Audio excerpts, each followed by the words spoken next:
Assistant section officer, income tax inspector और GST inspector बनने का आपने जो सपना देखा है उसको साकार करने के लिए आपने आज कटारा एकेडमी में एसएससी सीजीएल का फुल मॉक टेस्ट भी दिया। लेकिन उसमें जो आपसे मिस्टेक्स हुई हैं उनको सुधारने के लिए आपको सॉल्यूशन देखना चाहिए और जिन क्वेश्चन को सॉल्व करने में आपको ज्यादा टाइम लगा था उनको एग्जाम हॉल अप्रोच से कैसे सॉल्व किया जा सकता है, इसके लिए कटारा एकेडमी आपके लिए लेकर आ रही है एसएससी सीजीएल फुल मॉक का एंटायर सॉल्यूशन। तो आपको सॉल्यूशन को वॉच करना होगा और अपनी मिस्टेक्स को रिमूव करना होगा। जय हिंद। सीढ़ियां उन्हें मुबारक हो जिन्हें छत तक जाना है, मेरी मंजिल तो आसमान है, मुझे रास्ता खुद बनाना है। जय हिंद साथियों, स्टार्ट करते हैं बहुत ही शानदार अंदाज में एसएससी का सॉल्यूशन और 132 नंबर सॉल्यूशन है आपके सामने। रीजनिंग का पहला ही क्वेश्चन सबसे पहले स्टार्ट हो गया आपके सामने।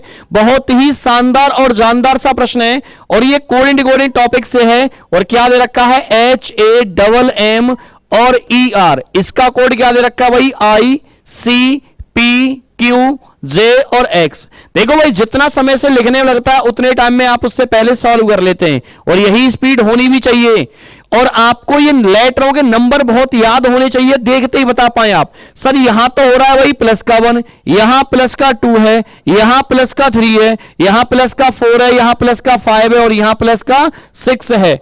तो ये नंबर क्या हो रहे हैं इंक्रीज ऑर्डर में बढ़ते हुए जा रहे हैं। तो बेटा डब्ल्यू में +1 करेंगे तो एक्स आएगा सर, सब में दे रखा है। यहां +2 करेंगे टी आएगा, एक्स के बाद में टी देखते हैं सब में है सर।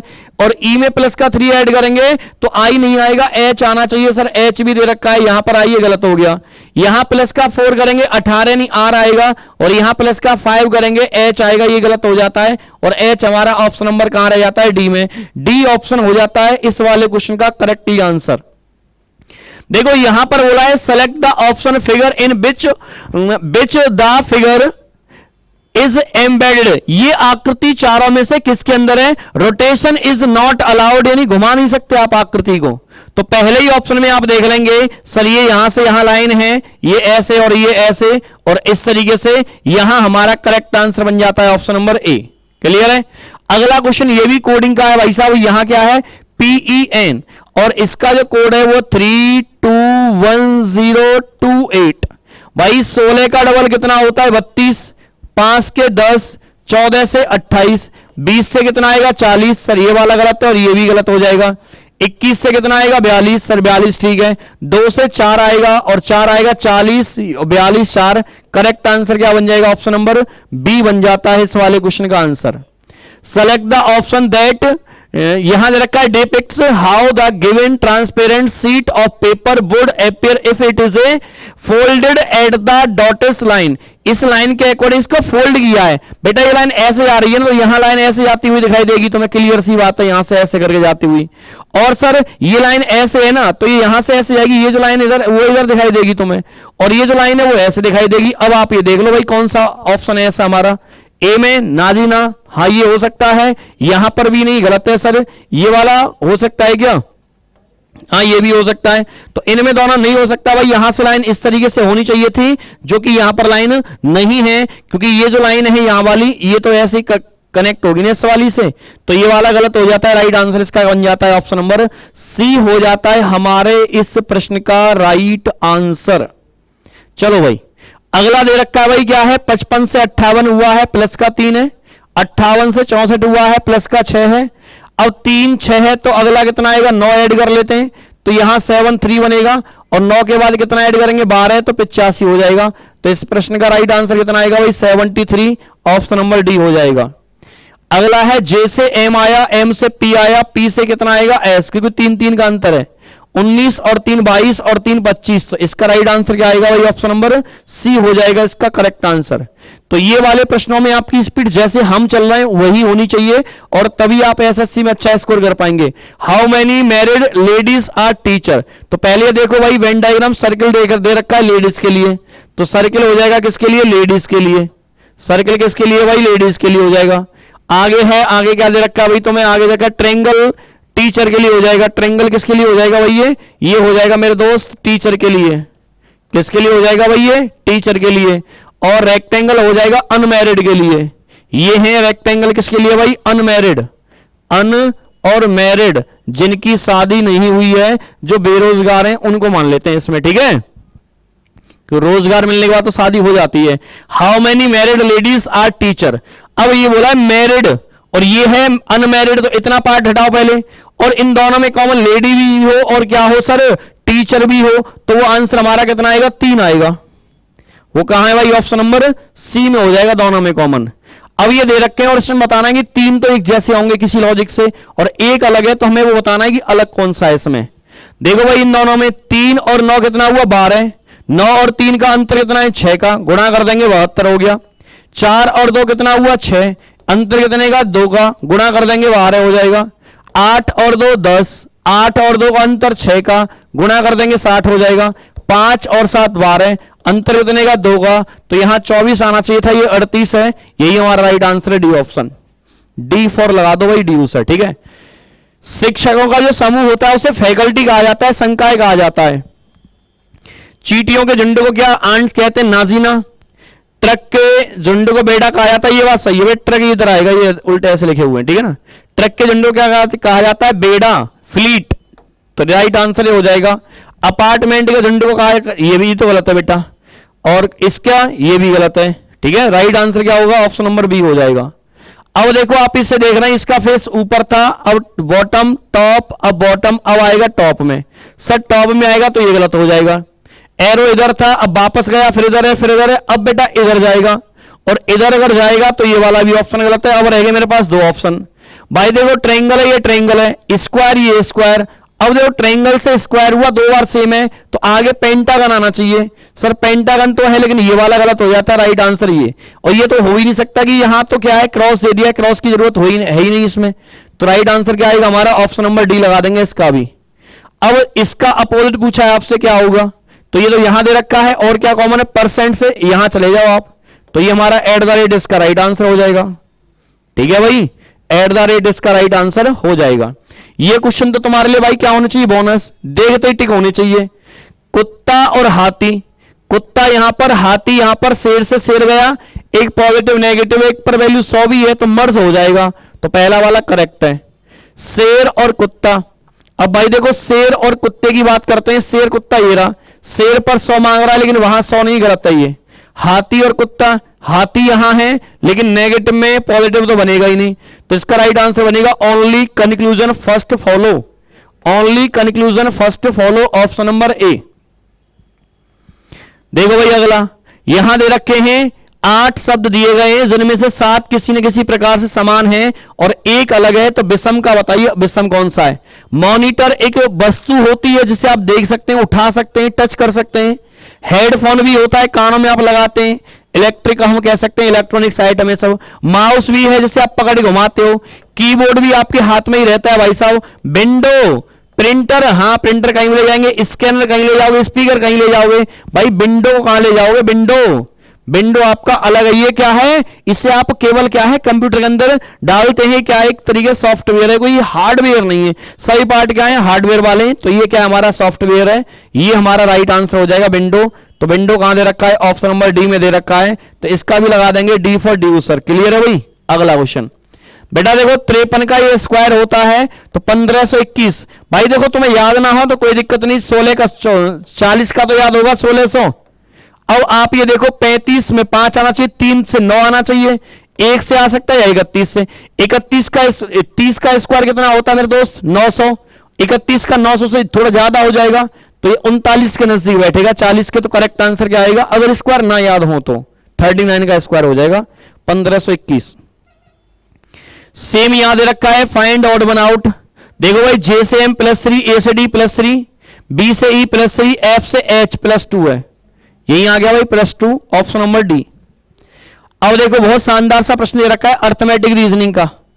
80 प्रश्नों की परीक्षा में सही उत्तर के लिए 1 अंक मिलता है, गलत के लिए माइनस का 1 अंक हो जाता है। यदि कोई प्रश्न हल नहीं किया जाता है तो 0 अंक मिलते हैं।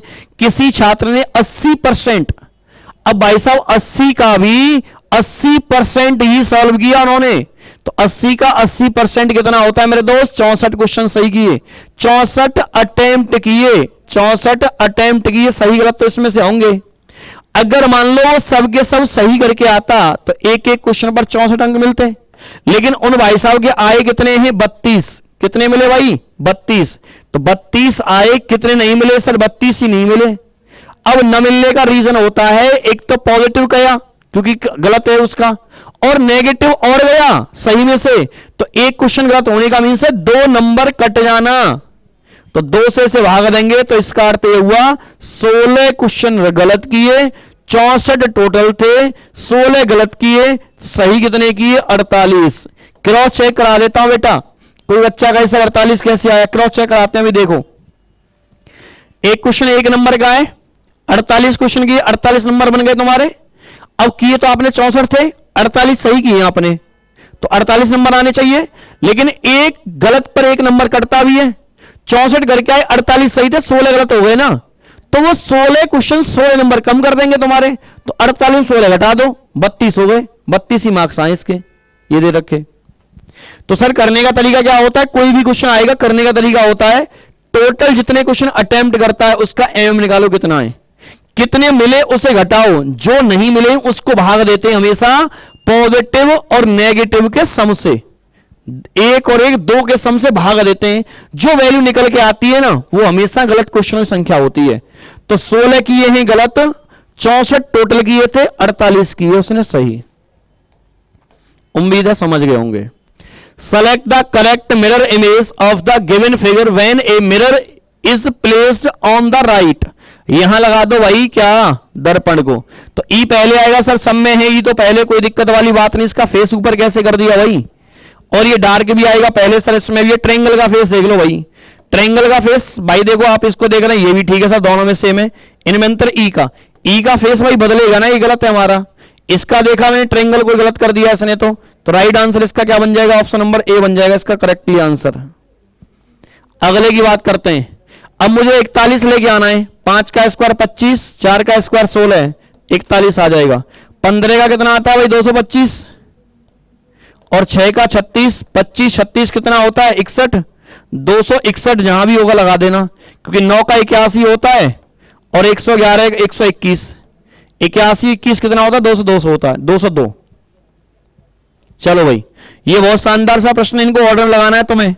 Hexagon, nonagon, pentagon, heptagon, octagon. भाई सबसे पहले आप जानते हैं पेंटागन जिसमें 5 ट्रायंगल होते हैं, 5 भुजा वाली आकृति को बोलते हैं पेंटागन।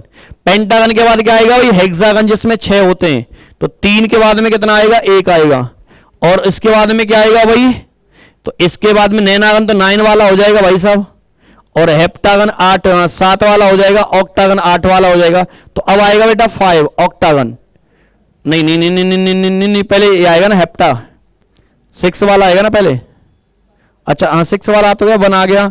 अब हमारा क्या 5 7 आएगा, हेप्टा 4, उसके बाद ऑक्टा 5 3 1 4 5, ठीक है, और इसके बाद लास्ट में क्या रह जाएगा भाई तुम्हारा 5 5 5 के बाद में पेंटागन हो गया, हाँ 9 वाला 2, ठीक है। तो करेक्ट आंसर इसका ए बनना है ना, 3 1 4 5 2। तो ठीक है भाई, पहले हम लगाएंगे किसको, पेंटागन को, 3 से स्टार्टिंग होगी, एक ही ऑप्शन 3 से स्टार्टिंग है, इतना भी देख सकते हैं आप। तो पहले आता है पेंटागन, और पेंटागन के बाद हेक्सागन, हेक्सागन के बाद में आता है हेप्टागन, ऑक्टागन, और ऑक्टागन के बाद नोनागन, इस तरीके से हमारे होते हैं। अगला देखो भाई, बी से -2 जेड आया, सब में एक्स दे ही रखा है, पहले तो इसको चेक नहीं करना, लास्ट वाले को चेक करो। यहां देखेंगे माइनस का 4 है, -4 करके जेड आएगा, -4 ये, -4 ये, -4 ये है। अब जेड आएगा तो एक ऑप्शन हट गया हमारा, बीच वाले को देख लो, आर से यू प्लस का 3 है, +3 करेंगे 21 और 3 24, 24 पर एक्स आता है, +3 यहां, +3 यहां, +3 यहां। एक्स और जेड कहां आ रहा है इधर, एक्स और जेड ये वाला गलत है भाई, एक्स जेड कहीं नहीं आ रहा, केवल इसी में आ रहा है, यही सही है हमारा डी ऑप्शन। अब देखो भाई अगला क्वेश्चन आ गया तुम्हारा ब्लड रिलेशन का, बहुत शानदार सा प्रश्न है, और यहां जाना है एस का आर से, तो आर हमारा इधर है, और इनटू का अर्थ क्या दे रखा है पिताजी, तो यहां लिखो भाई पिता, और माइनस का अर्थ क्या, माइनस का है माता, तो ये भारत माता, हमें कुछ नहीं आता, लगा दो भाई माइनस, और डिवाइड का अर्थ क्या दे रखा है पुत्र। तो ध्यान देना सभी, एस का क्यू पुत्र है, और पुत्र की माता इसकी पत्नी, और पत्नी के पिता इसके ससुर हो गए, पत्नी के पिता इसके ससुर। लेकिन पूछा है आर से, आर क्या बोलेगा, तो आर का वो दामाद हो जाएगा, आर का कौन हो जाएगा भाई, वो दामाद हो जाएगा आर का, अगला क्वेश्चन बहुत गजब शानदार सा है। 5 का स्क्वायर करो डिवाइड बाई 1 करो 25, 6 का स्क्वायर 36 डिवाइड बाई 2 करेंगे 18, 8 का स्क्वायर करेंगे 64 और 64 में 4 से भाग दे दो भाई 16। इसका करेक्टली आंसर आ जाएगा ऑप्शन नंबर सी। स्क्वायर करके अगले नंबर से भाग देना है। यहां पर पूछ रहा है कि इनको दो सिंबलों को चेंज करें इससे राइट हैंड लेफ्ट हैंड के बराबर हो जाए। डिवाइड को माइनस कर दे, यहां माइनस लगाओ, यहां पर डिवाइड लगाओ, सॉल्व करना वही से एक बार। तो सॉल्व करेंगे 1/2 आएगा, 2 कहीं से कटेगा भी नहीं, हटाओ वही, ए ऑप्शन तो नहीं होगा। प्लस को इंटू कर दें, इंटू को प्लस कर दें तो भाई यहां 18 हो गया, यहां तुम्हारा कितना हो गया 36 और -6 करेंगे कभी नहीं आएगा भाई 24। तो ठीक है, आगे चलते हैं। इंटू को माइनस कर दें और इसको क्या कर दें, अच्छा इसको इंटू कर दें। तो यहां कितना है 18, 18 में से 12 घटाओ भाई 6 आएगा और यहां कितना बना 18, 18 और 6 कितना हुआ 24। तो राइट आंसर क्या बनेगा हमारा, ऑप्शन नंबर बी बनेगा इसका भी।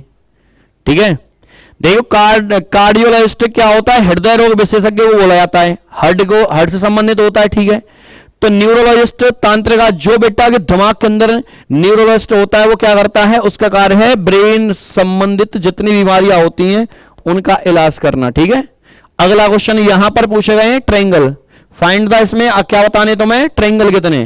तो बहुत सारे बच्चे कंफ्यूज हो रहे होंगे, पहले तो आप काउंट कर सकते हैं बड़े वाले, एक बेटा इधर वाला बड़ा है एक इधर वाला, 2 तो ये हो गए बड़े से, ये वाले की बात कर रहा हूं मैं 2।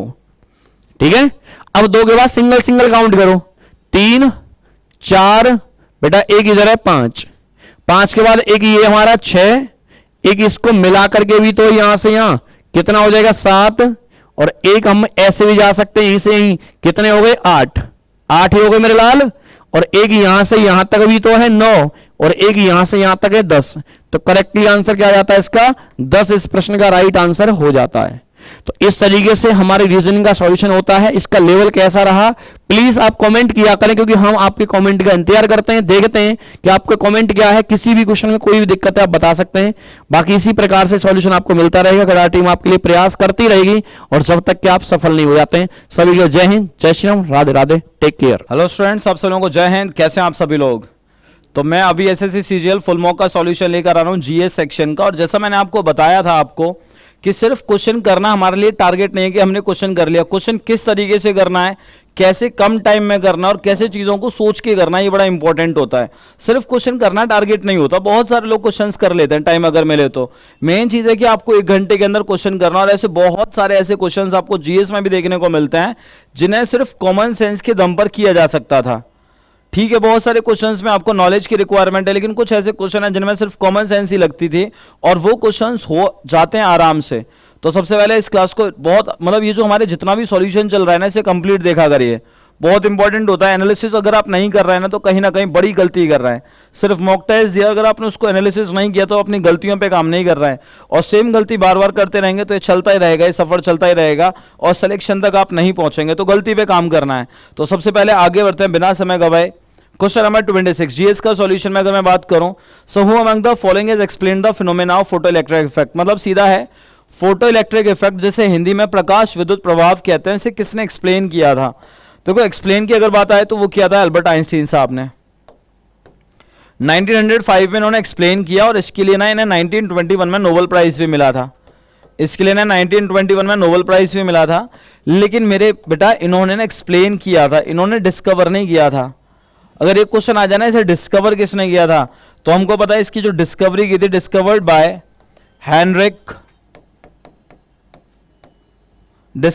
हेनरिक रडोल्फ हर्स्ट। याद रखना सर, एक जर्मन जो है साइंटिस्ट हुआ करते थे, इन्होंने इसको डिस्कवर किया था। लेकिन इसने डिस्कवर पूछा ही नहीं है, इसने किया है कि सर एक्सप्लेन किसने किया। बहुत सारे लोग ये नाम ढूंढेंगे कि सर ये नाम तो यहाँ पे नहीं है, बट यहाँ पे आपको समझना पड़ेगा कि इसने ना डिस्कवरी नहीं पूछा, इसने एक्सप्लेन पूछा है। साथ ही साथ अगर हम देखें सर इक्विवेलेंट वेट, अगर मैं आपसे बोलूं ऑक्जेलिक एसिड का इक्विवेलेंट वेट क्या होगा, जैसे आपको पता है कि सर हमारे पास ना C2H2O4 और साथ ही साथ 2H2O है। Is it okay? तो सबसे पहले अगर मैं इसके मॉलिक्यूलर मास की बात करूं तो ध्यान से सुनना, अगर मेरे से कोई मॉलिक्यूलर मास की बात करेगा तो मॉलिक्यूलर मास हमको पता है, जैसे अगर हम देखें एक कार्बन का भाई पता है 12 होता है, तो 2 कार्बन है, 12 दूनी 24। साथ ही साथ हाइड्रोजन का 1 × 2 प्लस 2 हो जाएगा। साथ ही साथ मेरे भाई 16 × 4 16 16 चौके 64। वहीं अगर हम देखें हाइड्रोजन के यहाँ पे 4 हैं तो 4 × 1, और साथ ही साथ मेरे भाई ऑक्सीजन के यहाँ पे 2 हैं तो 2 × 16। तो अगर आप इसका प्लस करेंगे, सबको प्लस करेंगे, तो यहाँ पे आप पाएंगे 24, साथ ही साथ 2 64 प्लस फिर प्लस 32। अगर आप सबको ऐड करते हैं तो 24 और 2 कितना हो जाएगा 26 प्लस 68 प्लस 32। अच्छा 68 और 32 को अगर आप ऐड करते हैं तो ये हो जाएगा 100, और 100 प्लस 26 ऐड करेंगे तो कितना हो जाएगा 126।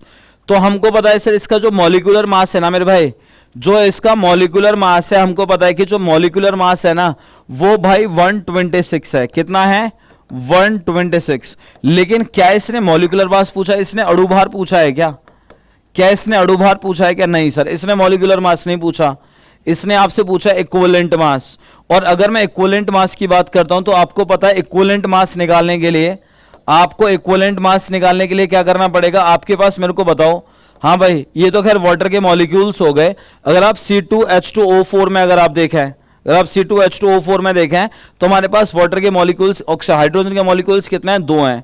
तो सर्टेनली क्या इक्विवेलेंट मास निकालने के लिए आप इसे 126 को 2 से डिवाइड कर देना, आंसर आ जाएगा 63। मुझे लग रहा है तुम्हें समझ में आ गया होगा, बहुत आराम से आपको समझ में आ गया होगा। अच्छा ऑक्सैलिक एसिड, आप जानते हैं ऑक्सैलिक एसिड का इस्तेमाल अगर हम देखें, जो ऑक्सैलिक एसिड है कहाँ पाया जाता है, टमाटर में भी पाया जाता है। कहाँ पाया जाता है, ये टमाटर में भी पाया जाता है। और साथ ही साथ अगर मैं बात करूं, एक होता बोरिक एसिड, जानते हैं बोरिक एसिड के बारे में। अगर मैं बोरिक एसिड की बात करता हूं तो जो बोरिक एसिड है ना मेरे भाई, जो बोरिक एसिड है, अगर मैं बोरिक एसिड की बात करूं तो बोरिक एसिड ना आंखों के साफ करने में भी इस्तेमाल होता है। तो इसका आंसर मेरे भाई 63 है, याद रहेगा। इसने इक्विवेलेंट वेट पूछा, तो इक्विवेलेंट वेट अगर हम यहां पे देखें तो 63 डन। अच्छा इसने मॉलिक्यूलर नहीं पूछा, बहुत सारे लोग मॉलिक्यूलर की तरफ जाएंगे। इसके बाद अगर हम देखें क्वेश्चन नंबर 28, अच्छा Indian origin Chandrika Prasad Santokhi, sir जिन्हें चैन संतोखी कहते थे, अभी इनकी 67 के एज पर डेथ हो गई है। मतलब भारत मूल के एक व्यक्ति हैं जिन्हें चैन संतोखी कहा जाता है। अभी चांद संतोखी साहब जो है वो किस देश के राष्ट्रपति रहे, तो एक वैसे पुलिस ऑफिसर थे, फिर आगे जाके राष्ट्रपति रहे, तो ये सूरीनाम के देश के राष्ट्रपति रहे। याद रखना, ये करंट अफेयर का क्वेश्चन है, ये तो सीधा क्वेश्चन है, तो इस पर क्या ही डिटेल डिस्कशन करना। नेक्स्ट है भाई, अभी किसी देश, मतलब एक देश है, उस देश ने ना अभी इंडिया की पहली डीप टेक स्टार्टअप पॉलिसी शुरू करी है। अभी आप मुझे बता सकते हैं डीप टेक स्टार्टअप पॉलिसी किसने शुरू करी है? अच्छा यहाँ पे एक वर्ड आया फर्स्ट। अच्छा फर्स्ट का मतलब समझ रहे हैं क्या? अभी आजकल बहुत सारी कंट्री है जो इसको शुरू कर रहा है, तो अभी इसने जब फर्स्ट बोला तो आंसर मेरे भाई क्या, तमिलनाडु। मतलब बहुत सारे स्टेट है, बहुत सारे अन्य स्टेट हैं जो इसको शुरू कर रहे हैं डीप टेक स्टार्टअप को, बट इसको अगर हम देखें इंडिया का पहला मेरे भाई तमिलनाडु में बना है। ठीक है, साथ ही साथ अगर हम देखें इनमें से कौन सी वेस्ट फ्लोइंग रिवर नहीं है, मतलब पश्चिम की ओर जाने वाली नदी नहीं है। देखो आप जानते हैं कि अगर आप पश्चिम की ओर जाने वाली नदियों की बात करेंगे तो यू शुड नो कि सर ये हमारा भारत है, और इस भारत की तरफ अगर आप जाएंगे तो आपको ये पता होना चाहिए सर ये जो पेरियार हो गई, भरतपुजा हो गई, ये सब क्या है, यहाँ पे चलने वाली नदियां हैं, सब पश्चिम की ओर जाने वाली नदी है। लेकिन ताम्रपाणी, हमको पता है सर ताम्रपाणी जो नदी है वो पूर्व की ओर जा रही है, वो पूर्व की ओर जा रही है, यहाँ पे इस तरीके से चलती है यहीं पे ना, तो ये एक ईस्ट फ्लोइंग रिवर है, पश्चिम की ओर जाने वाली नदी नहीं है। ठीक है, इसके बाद अगर हम आगे बढ़ते हैं क्वेश्चन नंबर, भाई अगर हम आगे बढ़ते हैं क्वेश्चन नंबर 31 पे, अगर हम आगे बढ़ते हैं क्वेश्चन नंबर 31 पे, इनमें से कौन सा स्टेटमेंट राज्यसभा के लिए सही नहीं है? पहला इसने बोला कि राज्यसभा के जो मेंबर्स होते हैं वो लेजिस्लेटिव असेंबली के सदस्यों द्वारा चुने जाते हैं। हाँ बिल्कुल यही तो बात है कि भाई अगर हम देखें राज्यसभा के लोग डायरेक्टली इलेक्टेड तो होते नहीं है, राज्यसभा के जो लोग हैं वो कौन लोग चुनते हैं, वो लेजिस्लेटिव असेंबली के मेंबर्स चुनते हैं, और एकदम सही है, मैक्सिमम 5 मिनट्स। साथ ही साथ अगर हम देखें the election follows a system of proportional representation by means of single transferable vote. हाँ बिल्कुल सर, अगर हम देखें सिंगल ट्रांसफरेबल वोट ये फॉलो करता है। तीसरा है 1/3 मेंबर्स इसके हर 2 साल बाद रिटायर होते हैं। हाँ बिल्कुल, ये तो वो बात है जो आप सीधे पढ़ते हो राज्यसभा के बारे में। फिर इसने बोला it's a permanent body but can not be dissolve earlier by the president. मतलब क्या है, मतलब ये स्थायी सदन है और फिर ये भी बोल रहा है इसे डिसॉल्व कर सकते हैं। नहीं भाई, ये permanent body, it can not be dissolve. Rajya Sabha को भी कौन डिसॉल्व करेगा, राज्यसभा को डिसॉल्व नहीं किया जा सकता। तो इसका आंसर ना ऑप्शन डी है। कितना इजी क्वेश्चन है, कितना इजी क्वेश्चन है, बहुत आराम से आप इसकी तरफ जा सकते थे। इसके बाद अगर हम आगे बढ़े क्वेश्चन नंबर 31, अच्छा इनमें से ऐसा कौन सा फंडामेंटल राइट है जो सिर्फ सिटीजन को मिलता है, सिर्फ सिटीजन? तो भाई आर्टिकल 19। एक्चुअली में आपको पता है कि अगर मैं फंडामेंटल राइट्स की बात करूं तो मेरे को पता है article 15, article 16, article 19, article 29 and 30, ये हमारे वो आर्टिकल्स हैं जो सिर्फ और सिर्फ हमारे सिटीजन्स को ही मिलता है। अच्छा, और जो आर्टिकल्स हैं वो सिटीजन्स को भी मिलते हैं और साथ ही साथ फॉरेनर्स को भी मिलता है, वो सबको मिलता है। अब जैसे जीवन जीने का अधिकार है, राइट टू मतलब right to life and personal liberty, वो सबको मिलेगा। एक फॉरेनर है उसको भी मिलेगा और हमारे भारत का आदमी है उसको भी मिलेगा। लेकिन ये 5 आर्टिकल्स ऐसे हैं जो सिर्फ नागरिकों को मिलते हैं, विदेशी लोगों का उनसे कोई लेना देना नहीं है ना। क्वेश्चन नंबर 33, इसने बोला अर्जुन अवार्ड ना लाइफ टाइम अचीवमेंट के लिए दिया जाता। नहीं सर, आजीवन उपलब्धि के लिए अर्जुन अवार्ड नहीं दिया जाता, ध्यानचंद अवार्ड दिया जाता है। ध्यानचंद अवार्ड दिया जाता है, याद रखना, ध्यानचंद अवार्ड दिया जाता है, लाइफ टाइम अचीवमेंट अवार्ड, जो 2002 में शुरू हुआ था। तो ये तो गलत हो गया। दूसरा इसने बोला द्रोणाचार्य अवार्ड कोचेस को मिलता है, हाँ बिल्कुल, द्रोणाचार्य थे ही गुरु तो उन्हीं को मिलेगा। तीसरा इसने बोला राजीव गांधी खेल रत्न अवार्ड, हाँ बिल्कुल, जो कभी किसी समय खेल का सबसे बड़ा अवार्ड हुआ करता था उसका नाम मेजर ध्यानचंद खेल रत्न अवार्ड पड़ गया, हाँ ये भी सही है। तो मतलब ये स्टेटमेंट भी ठीक है, ये स्टेटमेंट भी ठीक है, तो सही आंसर 2 and 3 ओनली। अच्छा क्वेश्चन है, क्वेश्चन स्टेटमेंट बेस्ड मतलब भले ही है लेकिन बहुत इजी है, बहुत आराम से कर सकता है। नेक्स्ट है भाई यंडाबू की संधि कब हुई थी? तो यू शुड नो कि सर यंडाबू की जो संधि हुई थी वो कब हुई थी? 1826 में। मतलब ऐसा था कि एंग्लो बर्मा वॉर हुआ था ना, first Anglo Burma war, first Anglo Burmese war हुआ था और हमें पता फर्स्ट एंग्लो बर्मा वॉर 1824 से 1826 तक हुआ था। तो इस युद्ध को खत्म करने के लिए समझौता हुआ था भाई यंडाबू की संधि, बड़ी इंपॉर्टेंट है। अगर आपको युद्ध पता है तो आप आराम से कर लोगे, मेन चीज है वॉर पता होना चाहिए ना। भाई इलेक्शन कमिश्नर, देखो बड़ा अच्छा क्वेश्चन है। इसने बोला इलेक्शन कमिश्नर को हटाने के लिए रिकमेंडेशन किसकी चाहिए? देखो आप जानते हैं कि जो निर्वाचन आयोग होता है ना मेरे भाई, इसमें बहुत सारे बच्चे गलती करते हैं। मेरे को पता है जो निर्वाचन आयोग होता है, जो इलेक्शन कमीशन होता है, उसमें मेरे को पता है एक तो सीजीआई होता है भारत का मुख्य न्यायाधीश, बाकी के अगर क्या बोल रहा हूं मैं, एक तो है हमारा भाई कौन, अगर हम देखें चीफ इलेक्शन कमिश्नर, एक तो है मुख्य अगर हम देखें निर्वाचन आयोग, तो एक तो होता है चीफ इलेक्शन कमिश्नर और एक होता है इलेक्शन कमिश्नर। अब इसने बोला कि 2 होते हैं इलेक्शन कमिश्नर, अब इसने बोला कि इन्हें हटाना है, तो इन्हें हटाने का काम तो राष्ट्रपति करेगा, वो ठीक है, इसे भी राष्ट्रपति हटाएगा तो राष्ट्रपति, लेकिन इन दोनों को हटाने के लिए राष्ट्रपति को इसका सुझाव चाहिए। तो कल अगर आपसे कोई पूछे ना कि जो हमारे इलेक्शन कमिश्नर हैं उन्हें हटाने के लिए रिकमेंडेशन किसकी चाहिए, तो मेरे भाई चीफ इलेक्शन कमिश्नर। इसने ये नहीं पूछा कि हटाएगा कौन, इसने पूछा रिकमेंडेशन किसकी चाहिए। बड़ा अच्छा क्वेश्चन है, बड़ा प्यारा क्वेश्चन है। क्वेश्चन नंबर 36, सर इम्बैक्स, सर इम्बैक्स का तो मतलब ये है इंडिया म्यांमार बायलेटरल एक्सरसाइज। तो मतलब मेरे को पता है सर ये म्यांमार के बीच का एक्सरसाइज है। मैं आपको पहले भी कई दफा बता चुका हूं कि जो मिलिट्री एक्सरसाइजेज होते हैं उधर से क्वेश्चन आते हैं। नाउ क्वेश्चन नंबर 37, अच्छा ये हमारे कुछ आइलैंड्स हैं, अच्छा क्वेश्चन है, बड़ा अच्छा क्वेश्चन है, और ये हमारे कुछ उनके पुराने नाम है। तो आइलैंड्स के ना नाम बदल गए, रॉस आइलैंड का नाम शहीद द्वीप हो गया, नहीं सर ये नील आइलैंड का हो गया, और रॉस आइलैंड का नेताजी सुभाष चंद्र बोस, मतलब पहला भी गलत दूसरा भी गलत, तो सही गलत। अच्छा हैवलॉक आइलैंड का नाम स्वराज द्वीप है, तो ये ठीक है, तो इसका मतलब 3 ओनली। अच्छा क्वेश्चन है, बड़ा अच्छा क्वेश्चन है ये आइलैंड्स के नाम बदल गए ना। अच्छा अभी भी कुछ नए नाम भी बदले थे, तो खैर तो पुराना था। अच्छा कामराजार पोर्ट अगर हम देखें, बंदरगाह है कामराजार बंदरगाह, जो 2001 में तापीय कोयले की आवश्यकताओं को पूरा करने के लिए चालू किया गया था। अच्छा जानते हैं कि कामराजार पोर्ट कहाँ पे है? सर हमको पता है सर ये तमिलनाडु में, ये तमिलनाडु में। वी नो कि सर जो कामराजार पोर्ट है वो तमिलनाडु में है। मैंने आपको ये पोर्ट लिखा है, सीधे सीधे लिखा है, इसमें कोई डिटेल नहीं है। नाउ क्वेश्चन नंबर 39, भाई एक बात बताओ, इंडिया की सबसे स्मॉलेस्ट जो है यूनियन टेरिटरी। अच्छा ये अगर हम देखें, भले ही इसमें 2011 नहीं लिखा हुआ, लेकिन 2011 के हिसाब से ही चल रही है कहानी, और आंसर मेरे भाई लक्षद्वीप है। अगर आपसे कोई पूछे ना स्मॉलेस्ट यूटी जो है वो कौन सी है, मेरे को पता है भाई स्मॉलेस्ट यूनियन टेरिटरी मेरे भाई लक्षद्वीप है। कौन सी है? लक्षद्वीप।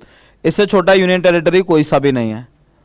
अच्छा इसके बाद अगर हम देखें भाई, इसने बोला कि which one of the following organelles of mammalian cell is rich in hydrolytic enzymes. देखो अच्छा क्वेश्चन है, मुझसे भी मतलब अगर मेरे को मैं बात करूं, अगर ये सवाल मेरे को पहली बार में पढ़ने को आए तो मेरे को नहीं पता चलेगा इसका क्या मतलब है। बाकी का आपको पता है, जैसे सेल जो होता है उसके अंदर 6 सेल ऑर्गेनेलीज होते हैं, 6 सेल ऑर्गेनेलीज होता है। और अभी इसने बोला कि जो 6 सेल ऑर्गेनेलीज मेरे भाई हैं, जो 6 सेल ऑर्गेनेलीज यहां पे हैं, इनमें एक ऐसी ऑर्गेनेलीज है जिसके अंदर एंजाइम पाए जाते हैं, हाँ सर लाइसोसोम के अंदर पाए जाते हैं, और एंजाइम इतने खतरनाक होते हैं जो किसी को भी खत्म कर सकते हैं, तभी तो सेल की रक्षा करते हैं ये। और अगर ये ब्लास्ट कर जाए तो एंजाइम सेल को ही खत्म कर देते हैं, इसलिए सुसाइडल बैग भी कहते हैं। अच्छा, कॉलेरा के बारे में, हैजा के बारे में क्या कहना चाहोगे? हैजा के कारण मेमोरी ध्वस्त हो जाती है क्या? अरे नहीं सर, याददाश्त से क्या मतलब है? हैजा जो एक बीमारी, इंटेस्टाइन इन्फेक्शन है, आंतों का इन्फेक्शन है, दिमाग से क्या लेने देना। अच्छा, ये अल्कोहल पीने से होती है? नहीं सर, दारू पीने से नहीं होती है। साथ ही साथ अगर हम देखें क्या कॉलेरा जो है गंदे पानी और खाने की वजह से होती है? हाँ, अगर आप कोई संक्रमित खाना या मतलब क्या है पानी पीना जिसमें कॉलेरा का बैक्टीरिया है जो वाइब्रियो कोमा है, तो उसकी वजह से आपको हैजा हो सकता है। क्या कॉलेरा जेनेटिक डिसीज है? नहीं सर, इसने बोला करेक्ट एक ही है, ऑप्शन सी। हाँ भाई, लखनऊ घराना जानते हैं ना, कत्थक का एक बड़ा शानदार घराना लखनऊ घराना। और लखनऊ घराना पता है किस चीज के लिए फेमस है भाई? लखनऊ घराना भाव और नाजुकता के लिए बड़ा फेमस है भाई। हमारे जो हैं बिरजू महाराज हैं, बिरजू महाराज, लच्छू महाराज, शंभू महाराज, ये सब कत्थक घराने लखनऊ घराने से ही तो हैं। तो ग्रेस और एक्सप्रेशंस के लिए फेमस है ये। अच्छा, बड़ा अच्छा क्वेश्चन है 5 ईयर प्लान्स के लिए। इसने बोला कि जो सेकंड 5 ईयर प्लान है वो हैवी इंडस्ट्रीज पर फोकस करता है। हाँ, ये तो है। अच्छा, फर्स्ट 5 ईयर प्लान इंडस्ट्रीज? नहीं सर, इंडस्ट्रियल ग्रोथ का कोई लेना देना नहीं था। फर्स्ट 5 ईयर प्लान का मेन फोकस था एग्रीकल्चर, तो ये गलत हो गया। अच्छा, third 5 year plan self reliance? हाँ बिल्कुल, आत्मनिर्भरता पर जोर दिया तीसरे पंचवर्षीय योजना ने, तो पहला भी ठीक है, तीसरा भी ठीक है, मतलब सही आंसर ऑप्शन बी। इसके बाद अगर हम आगे बढ़ें सर, अगेन ये क्वेश्चन है एग्रीकल्चर के बारे में। अच्छा, आप मेरे को बताएंगे कि सर जो एमएसपी है, मिनिमम सपोर्ट प्राइस के सभी फसल के, एमएसपी मतलब होता है मिनिमम पैसा जो फसल के लिए सरकार तय करती है कि फसल इतना रुपया किलो तो देगी, बिकेगी। अगर कोई नहीं बेच रहा है तो आप हमें इसे इतने में हमें बेच देना। तो एमएसपी हर फसल के लिए नहीं आती है, हर साल घोषित नहीं होती है एमएसपी हर फसल के लिए। अच्छा, जो हरित क्रांति आई थी उसने गेहूं और चावल को बहुत सहयोग किया था। हाँ बिल्कुल, इसी को प्रेरित किया था। और सर जो सब्सिडीज मिलती हैं, सरकार फसल पे जो सब्सिडीज देती है, इस पर थोड़ा राजकोषीय बोझ पड़ता है। बिल्कुल पड़ता है। अब मान के चलो कि भाई अगर मैं मान के चलो, बहुत सीधी बात है, अगर आप सर्टेनली समझेंगे, सब्सिडी मतलब होता है एक तरह का डिस्काउंट। अगर आप डिस्काउंट अगर एक तरह का दे रहे हो तो श्योरली सरकार पे तो लोड पड़ेगा ही ना। तो सब्सिडीज ठीक है, सरकार थोड़ा सा जो मतलब जो गरीब लोग होते हैं या फिर जिनकी आर्थिक स्थिति ठीक नहीं है या फिर किसी पॉलिसी को बढ़ावा देने के लिए सरकार सब्सिडी देती है, लेकिन हाँ उस पर बर्डन पड़ता है। तो इसका दूसरा और तीसरा ठीक है। नेक्स्ट है भाई, repo rate decided by reserve bank of India. हाँ ठीक है, कि जो रेपो रेट है वो आरबीआई द्वारा तय किया जाता है। हाँ बिल्कुल सही बात है। अच्छा, अगर रेपो रेट बढ़ा दिया जाए तो लिक्विडिटी इकोनॉमी में बढ़ जाती है? नहीं सर, तरलता बढ़ती नहीं है, घट जाती है। अगर बैंक रेपो रेट अगर हम कह रहे बढ़ा रही है तो इसका मतलब वो लिक्विडिटी घटाना चाह रही है, तो रेपो रेट अगर हम देखें, रेपो रेट बढ़ने पर लिक्विडिटी घट जाती है। तो इसका आंसर सिर्फ एक ही सही था, only one. Now question number 46। अच्छा, एशियाटिक सोसाइटी ऑफ बंगाल। अच्छा, एशियाटिक सोसाइटी ऑफ बंगाल मेरे भाई किसने बनवाई थी? आपका विलियम जोन्स साहब थे। और ये किसके समय पर थे? Asiatic Society of Bengal. तुम्हें पता है एक हमारे पहले गवर्नर जनरल कौन थे? First governor general Warren Hastings. तो उन्हीं के समय पर बनी थी एशियाटिक सोसाइटी ऑफ बंगाल। और इसके मेन व्यक्ति थे भाई कौन? William Jones. अच्छा, एल्बर्ट बिल आया था, आपको पता है सर, एल्बर्ट बिल आया था 1883 में। 1883 में एल्बर्ट बिल आया था। तो इसने ना कुछ मतलब ये किससे संबंधित था? तो मेरे भाई ये संबंधित था judiciary equality between Indians and Europeans. मतलब सीधे सीधे अगर हम देखें, भारतीय और यूरोपीय के बीच न्यायिक समानता। मतलब एक्चुअली ये बिल इसलिए आया था, एक्चुअली अगर मैं बात करूं, इस बिल का मेन उद्देश्य ये था कि अगर कोई यूरोपियन क्रिमिनल है तो उसका केस हिंदू मतलब कोई इंडियन भी लड़ सकता है, उसका जज रह सकता है। पहले क्या रहता था कि अगर अंग्रेज कोई क्रिमिनल है ना तो उसका जज अंग्रेज ही होता था। बट एल्बर्ट बिल के जरिए इसको लाया गया कि भाई जज ना इंडियन हो सकता है। बट विद टाइम ये पता चला कि नहीं सर, मतलब उसे अंग्रेजों ने फिर वापस ले लिया, लोगों ने विरोध कर दिया। अंग्रेजों को ये लग गया कि भाई ये ब्लैक लोग हमारे कैसे जो है हमारे बारे में कोई डिसीजन ले सकता है। अच्छा, इनमें से कौन सी नदी हिमालय से नहीं निकलती? सर एवरीबॉडी नोज गोदावरी दक्षिण भारत की नदी है, तो उसका तो वहां से निकलने का मतलब भी नहीं है। हाँ भाई, अभी वर्ल्ड बॉक्सिंग एक ऑर्गेनाइजेशन है, वर्ल्ड एपेक्स बॉक्सिंग बॉडी है वर्ल्ड बॉक्सिंग। अभी इसके नए प्रेसिडेंट बने हैं, तो नए प्रेसिडेंट कौन बने हैं भाई? वो बने हैं गेनाडी गोलोवकिन। ठीक है, ये बने हैं, ये करंट अफेयर का क्वेश्चन है। और साथ ही साथ लास्ट क्वेश्चन, क्वेश्चन नंबर 50। अभी क्या है, अश्विनी वैष्णव साहब, इन्होंने सेमीकंडक्टर, जानते हैं ना सेमीकंडक्टर मिशन भारत लॉन्च कर चुका है। सेमीकंडक्टर मिशन के तहत भारत का मेन उद्देश्य है कि सेमीकंडक्टर्स को ज्यादा से ज्यादा बढ़ावा दिया जाए, क्योंकि आप इतने सारे इलेक्ट्रिकल इंस्ट्रूमेंट्स देख रहे हैं, मोबाइल फोन वगैरह वगैरह सब जगह सेमीकंडक्टर्स लगता है, और हम सेमीकंडक्टर्स बाहर से क्यों मंगाएं? तो इसलिए सेमीकंडक्टर मिशन लॉन्च किया गया, सेमीकॉन मिशन करके। और उसी के तहत ना पारंगतिक सेमीकंडक्टर परीक्षण लैब का उद्घाटन किया। पता है कहाँ किया सर? ये पंजाब में किया। तो ये कुछ क्वेश्चन करंट अफेयर के, तो होपफुली आपको चीजें समझ में आ गई होंगी और बहुत ही बैलेंस पेपर था। इसी तरह के पेपर हमारी एकेडमी में होते रहते हैं। अगर आप सभी लोग जो इस पेपर को जिन्होंने नहीं दिया और अगर आपको भी लगता है कि आप एसएससी की तैयारी अच्छे से करना चाहते हो और आपको लगता है कि आप सिलेक्शन ले सकते हैं, आपको लग रहा है कि आपकी तैयारी बहुत अच्छे से हो भी चुकी है, तो इन दैट केस आप इन मॉक टेस्ट को जरूर अप्लाई करें, जिसके जरिए आप अपनी तैयारी को और भी मजबूत कर सकते हैं। ठीक है, तो मिलते हैं नेक्स्ट मॉक टेस्ट में। जय हिंद। कैसे हैं आप सभी मेरे प्यारे सभी साथियों का? कैसा रहा था आज एसएससी सीजीएल का फुल मॉक? आप बहुत अच्छी तैयारी कर रहे हैं और इस तैयारी को अंतिम अंजाम तक पहुंचाने के लिए आपकी कटारा एकेडमी आपके साथ खड़ी हुई है। मेरे प्यारे साथियों, आज मैथ्स के सॉल्यूशन में आपका स्वागत है। देखेंगे पहला क्वेश्चन आपकी स्क्रीन के ऊपर, ये रहा। यहां पर आपको दिखाई देना चाहिए कि cos 0 की वैल्यू 1 होती है और ये दोनों इनवर्स फंक्शन है, tan 67 tan 23। आप इसको क्या कर सकते हो सर? 10 को कॉट में या इस वाले 10 को कॉट में चेंज करोगे तो क्या हो जाएगा? कैंसिल हो जाएगा। और tan 45 क्या होता है? 1 होता है। अब रह जाती बात किसकी? साइन की। इसमें केवल एक ही टर्म है साइन 150 और साइन 150 को मेरे प्यारे साथियों क्या हम सभी विद्वान साथी जानते हैं, क्या इसको हम साइन 90 प्लस 60 भी कह सकते हैं।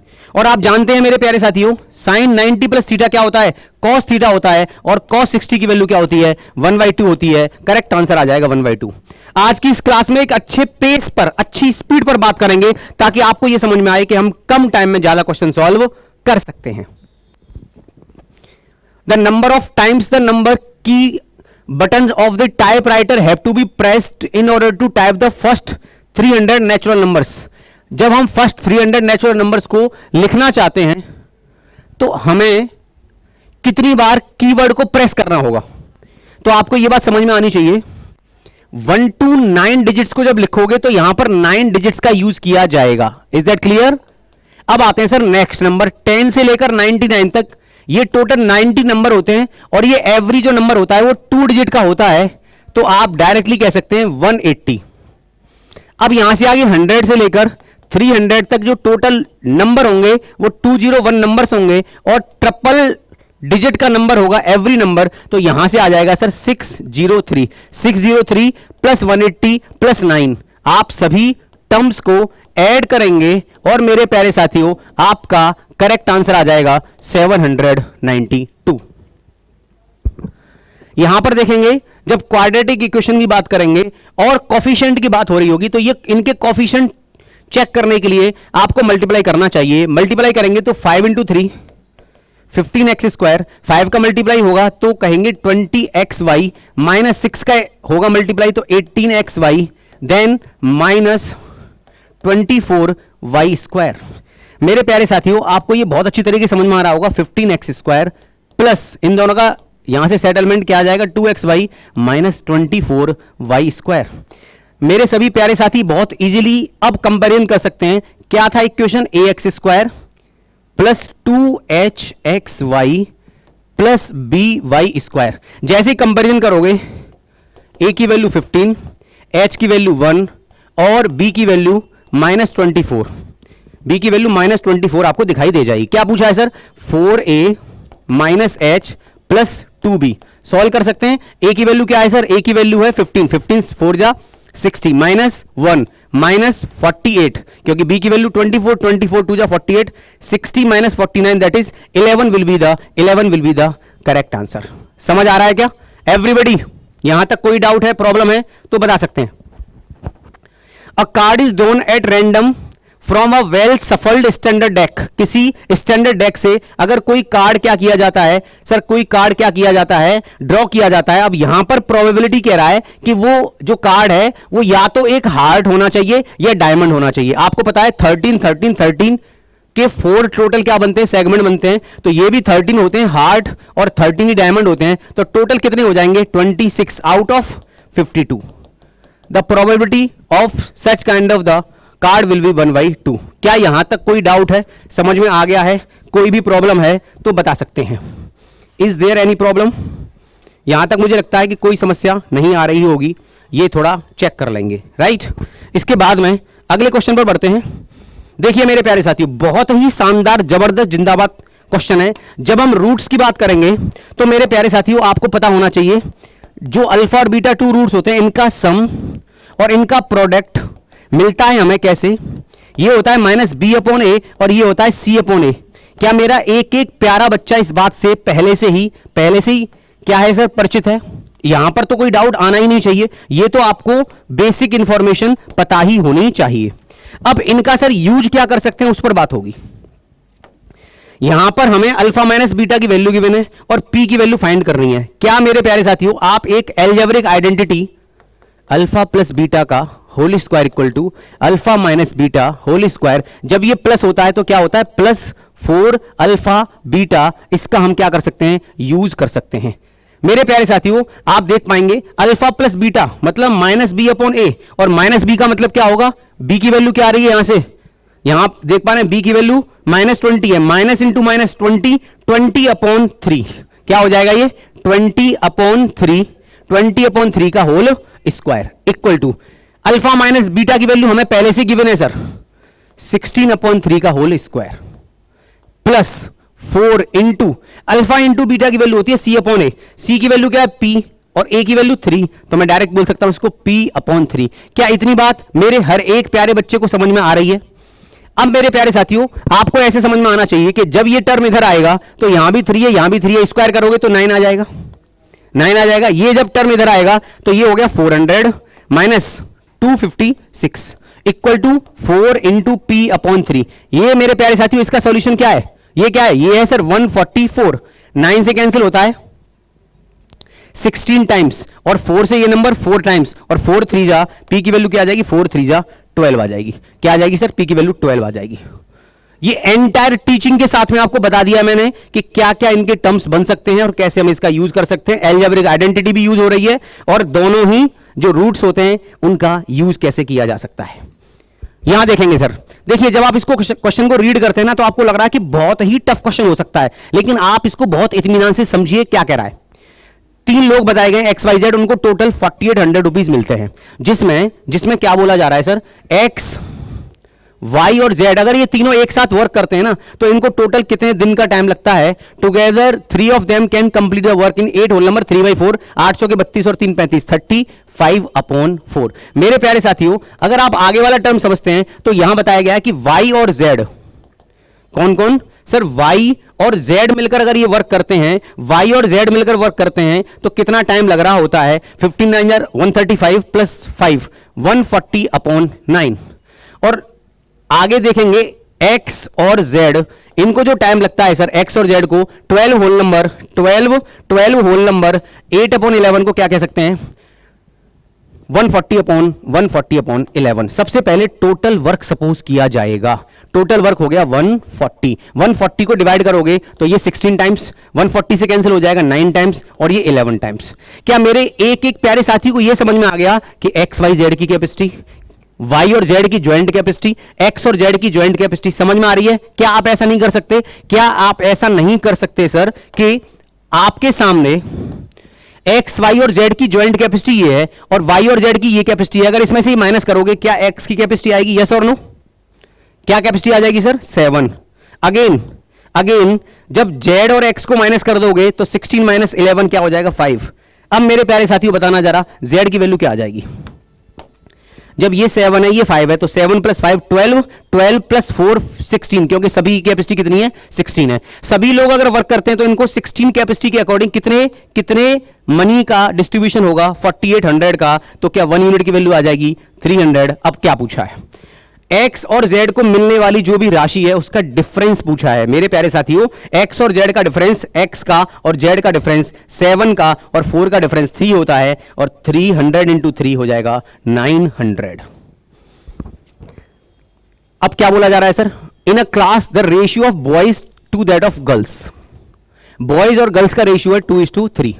इन्होंने क्या बोला है अब आगे समझेंगे। When 3 boys leave the class and 3 new girls join the class, then the ratio will be, तो जो रेशियो है वो आ जाएगा 3:7। कब, जब 3 बॉयज लीव कर जाएंगे और 3 न्यू गर्ल्स आ जाएंगी। मेरे प्यारे साथियों क्या आपको क्रॉस प्रोडक्ट मेथड समझाया गया है। 3 3 9, 7 2 14, डिफरेंस आएगा 5। यहां से 3 3 9, लेकिन जब साइन माइनस का होता है और हम डिफरेंस लेते हैं तो ऐड हो जाएगा 9 + 21 दैट इज 30। 1 यूनिट की वैल्यू क्या आ जाएगी 6। क्या पूछा गया है, शुरुआत में कितनी गर्ल्स थी, तो गर्ल्स की मतलब 3, 1 यूनिट की वैल्यू 6 है, 6 3 ज़ा 18, 18 will be the correct answer. Now ये बहुत ही अच्छा क्वेश्चन है, ध्यान से देखिएगा। क्या आप इस टर्म को देख पा रहे हैं, ये सर 3 to the power 29 है, क्या 9 को 3 का स्क्वायर कह पाओगे? सिमिलरली 3 to the power 38 है, 9 को 3 का स्क्वायर कह पाओगे? मेरे प्यारे साथियों, क्या हमें ये 3 का स्क्वायर कॉमन पिक करने से 3 to the power 27 - 1, 3 का स्क्वायर कॉमन पिक करने से 3 to the power 36 - 1 दिखाई दे रहा है? जब हम HCF की बात करते हैं तो HCF का मतलब क्या होता है, कॉमन पार्ट। यहां से कॉमन देखा हमने, 3 का स्क्वायर कॉमन आ गया। अब इस टर्म को देखो, यहां पर जब भी आप कॉमन पिक करना चाहते हो तो इसका HCF 9 आएगा। क्या इन दोनों का HCF क्या आएगा, 9 आएगा। तो 3 की पावर 9 - 1, तो अब कर दीजिए सर मल्टीप्लाई, तो 3 to the power 11 - 3 का स्क्वायर, 3 to the power 11, और ऑप्शन के अकॉर्डिंग यहां पर क्या 9 है, 3 की पावर 11 - 9 के टर्म में ऑप्शन नंबर डी मिल जाएगा। यूनिट डिजिट की बात करेंगे मेरे प्यारे साथियों, आपका कॉन्सेप्ट जितना स्ट्रांग है उतनी स्पीड से क्वेश्चन सॉल्व होते हैं। जब हम 2 की पावर कोई भी देखते हैं तो इसको किससे डिवाइड करते हैं, 4 से। 4 के लिए लास्ट 2 डिजिट डिवाइड होते हैं, 22 में से 20 डिवाइड हो जाएगा, 2 रह जाएगा, तो हाँ यहां से आंसर आएगा 2 की पावर 2। 4 की पावर इवन है, बताया गया है आपको, 4 की पावर इवन होती है, यूनिट डिजिट 6 होता है। 8 की पावर जब डिवाइड हो जाए, 4 से पावर कोई कंप्लीटली डिवाइड हो जाती है तो उस नंबर की पावर 4 लेट कर ली जाती है, और 9 की पावर ऑड है तो क्या आएगा सर, 9 आएगा। सेटल बनाते हैं सर, 2 की पावर 2 4 होती है, ये 6 है, 8 की पावर 4 6 होगी और ये 9 हो जाएगा। ये तो 10 हो गया, 0 आएगा। 9 + 6 15, 15 का यूनिट डिजिट क्या आता है, 5 आता है। यहां देखें सर, P Q और R की बात हो रही है, तो पहले हम P Q और R ये दोनों लोग क्या कर रहे हैं, तीनों लोग हैं 6 डेज 12 डेज 15 डेज में वर्क कंप्लीट करते हैं। तो 6 12 एंड 15, सबसे पहले हमने टोटल वर्क सपोज कर लिया और टोटल वर्क हो गया 60। ये 10 टाइम्स 5 टाइम्स और ये 4 टाइम्स। अब यहां बोला जा रहा है सर P वर्क कर रहा है first day then 4th day, तो इसका मतलब क्या हुआ, सेकेंड डे और थर्ड डे किसी और ने वर्क किया होगा। इसकी बारी कब आ रही है, 4th डे पर, तो 1 2 3, इसका मतलब साइकिल चलती है 1 2 3 1 2 3 PQR PQR, इसका मतलब 3 डेज की साइकिल चल रही है। तो आप कहेंगे 3 डेज में PQ और R ने कितना वर्क किया, तो आपने देखा सर 19 यूनिट। अगेन 3 डेज में 19 होगा, तो हमें तो 60 कराना है, तो 19 का 3 टाइम्स, यहां 9 डेज। सर हमने देखा 9 डेज में टोटल वर्क हो गया 57। अब नेक्स्ट जो टर्न आएगा वो P का आएगा, और P 1 डे में 10 यूनिट वर्क करता है, तो 1 यूनिट करने में 1/10, 3 यूनिट हमें कराने, 3 यूनिट हमें कराने, तो 9 whole number 3/10, 9 whole number 3/10। The speed of a boat, आपको बोट की स्पीड गिवन है और सर स्ट्रीम की स्पीड गिवन है। A man goes a place by boat 45 kilometre, 45 kilometre कोई व्यक्ति जाता है और आता है, तो एक बार अगर डाउन स्ट्रीम जाएगा तो अप स्ट्रीम आएगा, और अगर कोई व्यक्ति डाउन स्ट्रीम जाएगा तो स्पीड ऐड हो जाएंगी, तो क्या हो जाएगी 12 + 3 15, और जब लौट कर आएगा तो माइनस हो जाएंगी 9 हो जाएगी। सर ये सॉल्व करना था, यहां से देखेंगे आप 3 टाइम्स 5 टाइम्स टोटल 8 आवर्स का टाइम लगेगा। यहां देखिए sir, a cloth was 50 centimetre broad and 8 centimetre long. यहां क्या किया गया है, जब इसको वॉश किया गया, धोया गया, तो इसकी जो लेंथ है वो 25% और लेंथ 25% और जो ब्रेथ है वो 14% क्या हो गई, कम हो गई। जब एरिया में बात करेगा तो लेंथ और breadth, length into breadth area होता है, और एरिया में जब भी लेंथ इंटू ब्रेथ की बात होता है परसेंटेज के रिगार्डिंग बात हो रही होती है मेरे प्यारे साथियों। इससे एक बात तय हो रही है, पता चल रही है कि सक्सेसिव इंक्रीज या सक्सेसिव डिक्रीज होगा। जब सक्सेसिव की बात होगी तो -25 है, -14 है, माइनस माइनस प्लस हो जाएगा, 25 × 14 अपॉन 100, 4 टाइम्स 3.5, ये टोटल क्या हो जाएगा -39। तो आप देखेंगे -39 प्लस 3.5 -35.5%, इसका मतलब डिक्रीज होगा एरिया, और कितना 35.5। नाउ ये क्वेश्चन बहुत ही शानदार जबरदस्त जिंदाबाद क्वेश्चन है। क्या बोला जा रहा है, the numbers are in ascending order if there median. आपको पता है मीडियन कैलकुलेट करने के लिए हमें नंबर्स को असेंडिंग या डिसेंडिंग ऑर्डर में अरेंज करना पड़ता था, यहां पहले से अरेंज है। जब अरेंज हो जाता है जो भी डेटा है उसके नंबर ऑफ ऑब्जर्वेशन को हम कैलकुलेट करते हैं। तो नंबर ऑफ ऑब्जर्वेशन जब आप कैलकुलेट करोगे तो टोटल कितनी ऑब्जर्वेशन है सर? 10 ऑब्जर्वेशन है। जब 10 ऑब्जर्वेशन होती हैं तो फिफ्थ और सिक्स्थ टर्म का जो मीन आता है वही मीडियन का वर्क करेगा। 1 2 3 4 5 6, इसका मतलब इन दोनों नंबर से मीडियन फाइंड होगी। तो दोनों का सम बताओ, 2 + 2 4x प्लस 2 डिवाइडेड बाई 2 करोगे तो यही तो मीडियन आती है। मीडियन कितनी है? 25 है। 2 का मल्टीप्लाई कर दोगे तो 50 हो जाएगा, -2 हो जाएगा, इक्वल टू हो गया 4x इक्वल टू हो गया 48। और मेरे प्यारे साथियों आपने देखा x की वैल्यू 12 आ जाती। देखिए एक तो स्टेप एक यही होता है कि आपसे केवल ये पूछता find the value of x, तो x की वैल्यू आगे आ जाती 12। लेकिन अब क्या पूछ रहा है? तो संख्याओं का माध्य यानी कि आपसे मीन पूछा जा रहा है, और मीन के लिए इन नंबर्स को कैलकुलेट करो, फिर उन सभी नंबर्स का क्या है सम करना होगा, ऐड करेंगे और फिर नंबर ऑफ ऑब्जर्वेशन से डिवाइड करेंगे। तो करना क्या चाहिए फिर? तो मैं थोड़ा आपको बताता हूं इसके रिगार्डिंग क्या हम इजीली कर सकते हैं चीजों को। आपने ये नंबर लिखे 6 8 11 12, x की वैल्यू 12 पुट करोगे तो 12 2 जा 24 -8 16। डन। नेक्स्ट जो नंबर आएगा सर, नेक्स्ट जो नंबर आएगा वो क्या हो जाएगा? वो हो जाएगा 12 2 जा 24 प्लस 10 34। अगली ऑब्जर्वेशन है 35, देन 41 42 एंड 50। देखो या तो सबको ऐड कर लो या इनके पेयर बना लो। पेयर बनाने से क्या प्रॉफिट होगा अभी समझाता हूं आपको। 50 + 6 क्या हो जाएगा? 56। अगेन 42 देन 8, पेयर बना रहा हूं तो 50 आ गया सम। इन दोनों को ऐड करोगे तो 52 सम आ गया। इन दोनों को ऐड करोगे, इन दोनों को 12 को और 35 को ऐड करोगे तो 47 आ गया। देन अब ये कौन से नंबर रहेंगे? ये दोनों नंबर रहेंगे सर। ये भी कितना आ गया? 50 आ गया। डन। मैं ये कहना चाह रहा था कि अब हम इसका एवरेज कैसे फाइंड कर सकते हैं। अभी भी आप ऐसे कर सकते हो, इन सबको ऐड कर लो, या ये सारे नंबर 50 के नियरेस्ट हैं तो 50 के नियरेस्ट कितने ग्रुप बने? 5 ग्रुप बने। तो इनका जो सम है वो 250 आना चाहिए या नहीं? इनका सम 250 आना चाहिए। अब 250 से ज्यादा आएगा या कम आएगा, इसका डेविएशन देखेंगे। कैसे? 50 से ये 6 एक्स्ट्रा है, ये 0 है, ये +2 है, ये -3 है, ये 0 है। तो आपने देखा 6 + 2 8, 8 - 3 5 एक्स्ट्रा आएगा सर। जो हमने सम लेट किया है वो 250 नहीं आएगा, उससे 5 एक्स्ट्रा आएगा। तो टोटल सम आएगा 255 और 10 ऑब्जर्वेशंस हैं तो हमारा मीन आ जाएगा 25.5। बात क्लियर है क्या? अदरवाइज आप इन सबको ऐड करोगे तो 255 आएगा, उसको 10 से डिवाइड करोगे 25.5 आ जाएगा, है ना।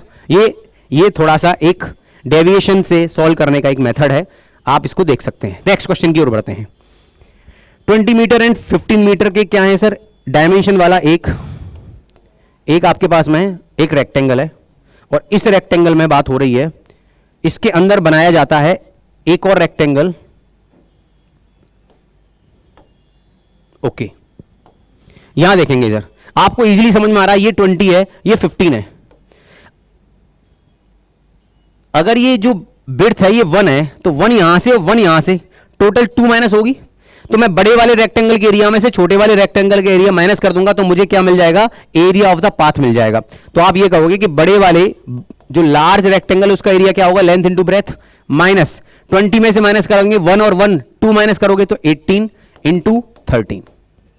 आप देख पाओगे ये क्या हो जाएगा? 300 माइनस इन दोनों का प्रोडक्ट करोगे, या एक और काम है देखो जरा, 8 थी 24, 4 माइनस करना है, 10 में से 4 माइनस करोगे 6 आएगा यूनिट डिजिट पर, एक ही आ गया। समझ में आया क्या बोला मैंने? इसका प्रोडक्ट करने में टाइम वेस्ट हो रहा है तो आप ऐसे कह सकते हो इसका यूनिट डिजिट 0 आ रहा है, इसका यूनिट डिजिट 4 आ रहा है, यूनिट डिजिट में से यूनिट डिजिट माइनस करोगे 10 माइनस 4 करने से 6 आ जाएगा। एक ही ऑप्शन पर 6 है। यहां देखें मेरे प्यारे साथियों, मैंने क्वेश्चन को रीड किया, क्या कह रहा है? 2 ट्रेन हैं, वो मुंबई से दिल्ली के लिए और दिल्ली से मुंबई के लिए रवाना होती हैं, चलती हैं। अपने अपने गंतव्य तक पहुंचने में क्रमशः मिलने के बाद, एक दूसरे से मिलने के बाद, आपको जैसे ये वर्ड समझ में आ जाए ना, एक दूसरे से मिलने के बाद, तो मिलने के बाद आपने एक कंडीशन पढ़ी होगी S1/S2 = √T2/T1। बेटा जी ये कॉन्सेप्ट जितने आपके स्ट्रांग रहेंगे उतनी आप जल्दी क्या कर सकते हो? इन क्वेश्चन को सॉल्व कर सकते हैं। बस आपको क्या गिवन है? पहली वाली जो ट्रेन है उसकी स्पीड गिवन है। पहली वाली की स्पीड कितनी है सर? 54 है, और सेकंड ट्रेन की स्पीड पूछी है, T2 9 होगा, ये 16 होगा, और 9 का और 16 का स्क्वायर रूट 3 आएगा और 4 आएगा, 18 से 3 टाइम्स और 18 4 जा 72 kilometre per hour will be the correct answer. यहां पर क्या बोल रहा है सर, टू नंबर्स हैं जिनका एलसीएम गिवन है और एचसीएफ गिवन है। जब टू नंबर्स का आपके पास एचसीएफ क्या गिवन है सर, 4 गिवन है, तो क्या आप कह सकते हो ये नंबर 4x और 4y रहे होंगे, और दोनों नंबर का प्रोडक्ट इक्वल टू होता है एचसीएफ इंटू एलसीएम से, ये कैंसिल हो जाएगा, ये आ जाता है 15। और 15 को देखते ही मेरे माइंड में सबसे पहले क्या 3 इंटू 5 के पेयर बनना होगा। अगर 3 और 5 से बन जाएगा तो वही हमारा क्या होगा, आंसर के ये को प्राइम फैक्टर हो जाएंगे। तो मुझे चेक करना होगा उनका योगफल, उनका सम बताया है, सम बताना जरा इनका क्या आएगा। 8 और 4 HCF है, तो 8 4 जा 32 करेक्ट है। इसका मतलब है इन दोनों का डिफरेंस क्या आएगा, 2 और 4 का मल्टीप्लाई करने से क्या पूछा था आपसे, दोनों संख्याओं का अंतर, तो दोनों संख्याओं का अंतर क्या आ जाएगा, 8 will be the correct answer. Otherwise हम डिटेल में चलते और वहां पर हमें दो पेयर मिलते, एक मिल गया 3 5 और एक मिलता 1 and 15, ये दो पॉसिबल पेयर होते हैं इसमें, ठीक है। एक डिवीजन का क्या है, सम है सर। डिवीजन में कौन कौन होते हैं, डिवाइजर होता है, डिविडेंड होता है, कोशेंट होता है, रिमाइंडर होता है। यहां कह रहा है the divisor is 6 times the quotient and 4 times the remainder if the remainder, ये अगर 3 है, 3 का 4 टाइम्स 12 और ये 6 टाइम्स है सर, किसका, डिवाइजर का, तो डिवाइजर 2 रहा होगा, 2 का ही तो 6 टाइम होता है, तो आपने कहा 12 2 जा 24 plus 3 27 is the dividend. Now बात करेंगे ट्रिग्नोमेट्री की। ट्रिग्नोमेट्रिक आप देख पा रहे हैं, ट्रिग्नोमेट्रिक सम में पी क्यू का मतलब देखते ही राइट एंगल ट्रायंगल को देखते ही ये हाइपोटेन्यूस है 13, PR ये 12 है। तो मेरे प्यारे साथियों क्या आपको ट्रिपलेट याद आ गई होगी, बिल्कुल आ गई होगी, 5 12 एंड 13। अगर ये ट्रिपलेट है तो बताइए साइन थीटा और कॉस थीटा की वैल्यू पूछ रहा है। साइन थीटा क्या होता है सर, साइन थीटा होता है perpendicular upon hypotenuse 12 upon 13 plus tan theta क्या होता है, परपेंडिकुलर अपॉन बेस 12 अपॉन 5। अब इसको सॉल्व करेंगे तो सॉल्व करने से मुझे एक बात समझ में आ गई, 13 5 जा 65 होता है, और 65 सर 65 आपको एक ही जगह दिखाई दे रहा है। यह है सबसे शानदार क्वेश्चन, बहुत ध्यान से समझिएगा। एक एल्जेब्रिक आइडेंटिटी आपने पढ़ी होगी, a cube plus B cube plus C cube minus 3abc equal to a plus B plus C. Second bracket में आपने क्या पढ़ा है, आपने पढ़ा है a square plus B square plus C square minus ab minus B C minus C है, लेकिन स्क्वायर वाला टर्म यहां है ही नहीं। जब स्क्वायर वाला टर्म नहीं होता है तो हम यहां पर सिर्फ a प्लस बी प्लस सी और ए बी बी सी और सी ए के टर्म में भी इसको ब्रेक करना जानते हैं। कैसे, a plus B plus C का होल स्क्वायर, अगर इसमें से minus 3ab plus B C plus C A भी अगर आपने माइनस कर दिया तब भी आपका ये एल्जेब्रिक आइडेंटिटी का ही फॉर्मूला होता है। सभी बात समझ पा रहे हैं क्या, बस आपको वैल्यू पुट करनी है सर। ये वैल्यू कितनी गिवन है, यहां पर 126 गिवन है। a plus B plus C की वैल्यू क्या है सर, 6 है। 6 का स्क्वायर क्या होता है 36 माइनस 3 इंटू, अब हमसे इसी की तो वैल्यू पूछ रहा है भाई, हमसे जो वैल्यू पूछी जा रही है A B plus B C plus C की वैल्यू पूछी जा रही है, तो मैंने कहा मुझे ये वाला क्वेश्चन मार्क है, इसकी वैल्यू पूछी जा रही है। सर जरा करिए सॉल्व, 6 से ये नंबर कैंसिल हो जाएगा 21 टाइम्स, 3 कॉमन पिक करो 3 12 टाइम्स और ये हो जाएगा 3 से 7 टाइम्स, तो 7 equal to 12 minus question mark. बताना जरा 12 में से 5 माइनस करोगे तो वही 5 वैल्यू आएगी क्या, 5 5 5। अरे 12 में से अगर इधर कर लो इसको लेफ्ट में ले आएंगे आंसर आ जाएगा। डन। नाउ रीवा है some hens and some goats. Sir hens हैं और गॉट्स हैं, हमें पता है गॉट के होते हैं 4 लेग्स और हैंड के होते हैं 2 लेग्स। ओके सर, अब क्या बोला गया है, टोटल हेड 100 है। अगर टोटल हेड 100 होंगे तो 100 हेड वाले लोगों के 400 लेग्स होंगे और इनके 200 लेग्स होंगे, लेकिन लेग्स का जो काउंटिंग क्वेश्चन में गिवन है वो कितनी गिवन है, 348। कुछ नहीं करना, एलिगेशन अप्लाई कर दीजिए, आंसर आ जाएगा। दोनों का डिफरेंस आपने कहा 52 आएगा, दोनों का डिफरेंस मेरे प्यारे साथियों, तो दोनों का डिफरेंस आ जाता है 148।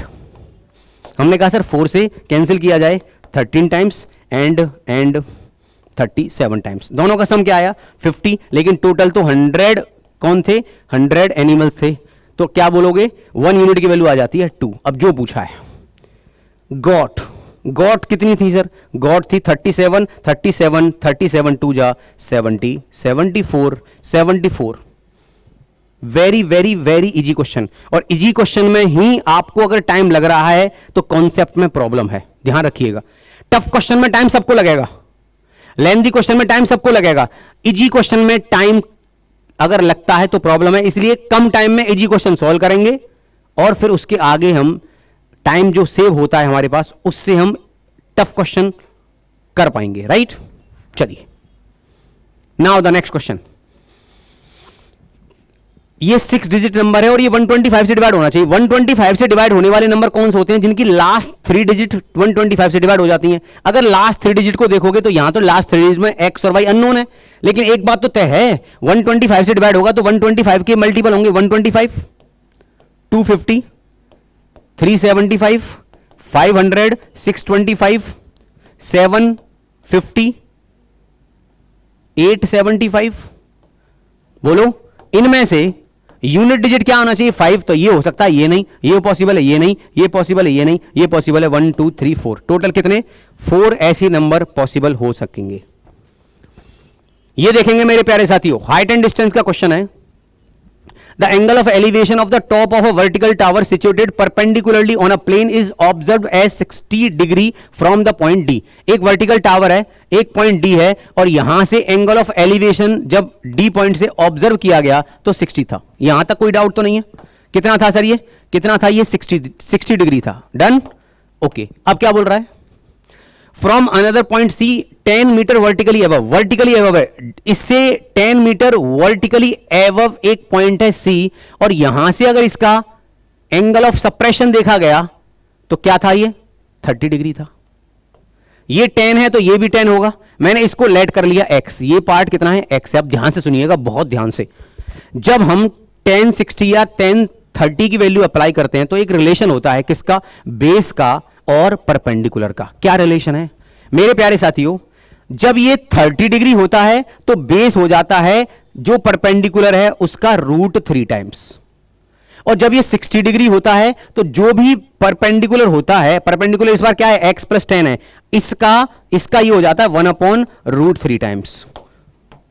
क्यों हो जाता है? क्योंकि 10 30 1/√3 होता है और 10 60 √3 होता है। उन दोनों का यूज करेंगे, बेस का और परपेंडिकुलर का रिलेशन आ जाएगा। अब आप बताओ, ये भी बेस है और ये भी बेस है, तो बेस तो इक्वल होता है, तो √3x इक्वल टू x + 10/√3 हो जाएगा, और √3 का कर देंगे आप मल्टीप्लाई, तो √3 × √3 3x equal to x + 10। x इधर आएगा 2x की वैल्यू क्या होगी? 10, तो x की वैल्यू क्या आ जाएगी? 5, और अगर x की वैल्यू 5 आ जाती है तो ये 5 और ये 10, टोटल जो टावर था वर्टिकल टावर उसकी टोटल हाइट हो जाएगी 15 मीटर।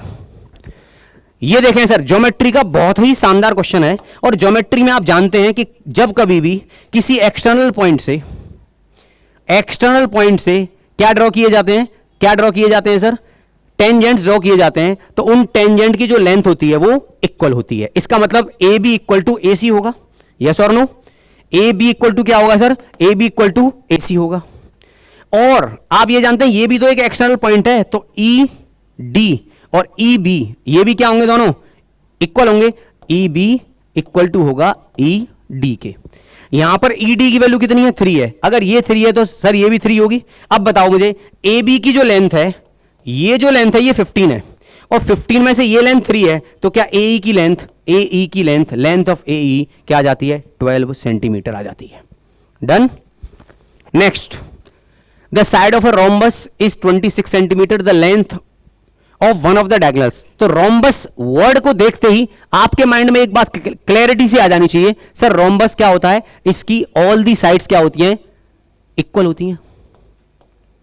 दोनों डायगोनल क्या करते हैं? बाइसेक्ट करते हैं, और कहां पर? 90 डिग्री पर। इतनी बात तो क्लियर है।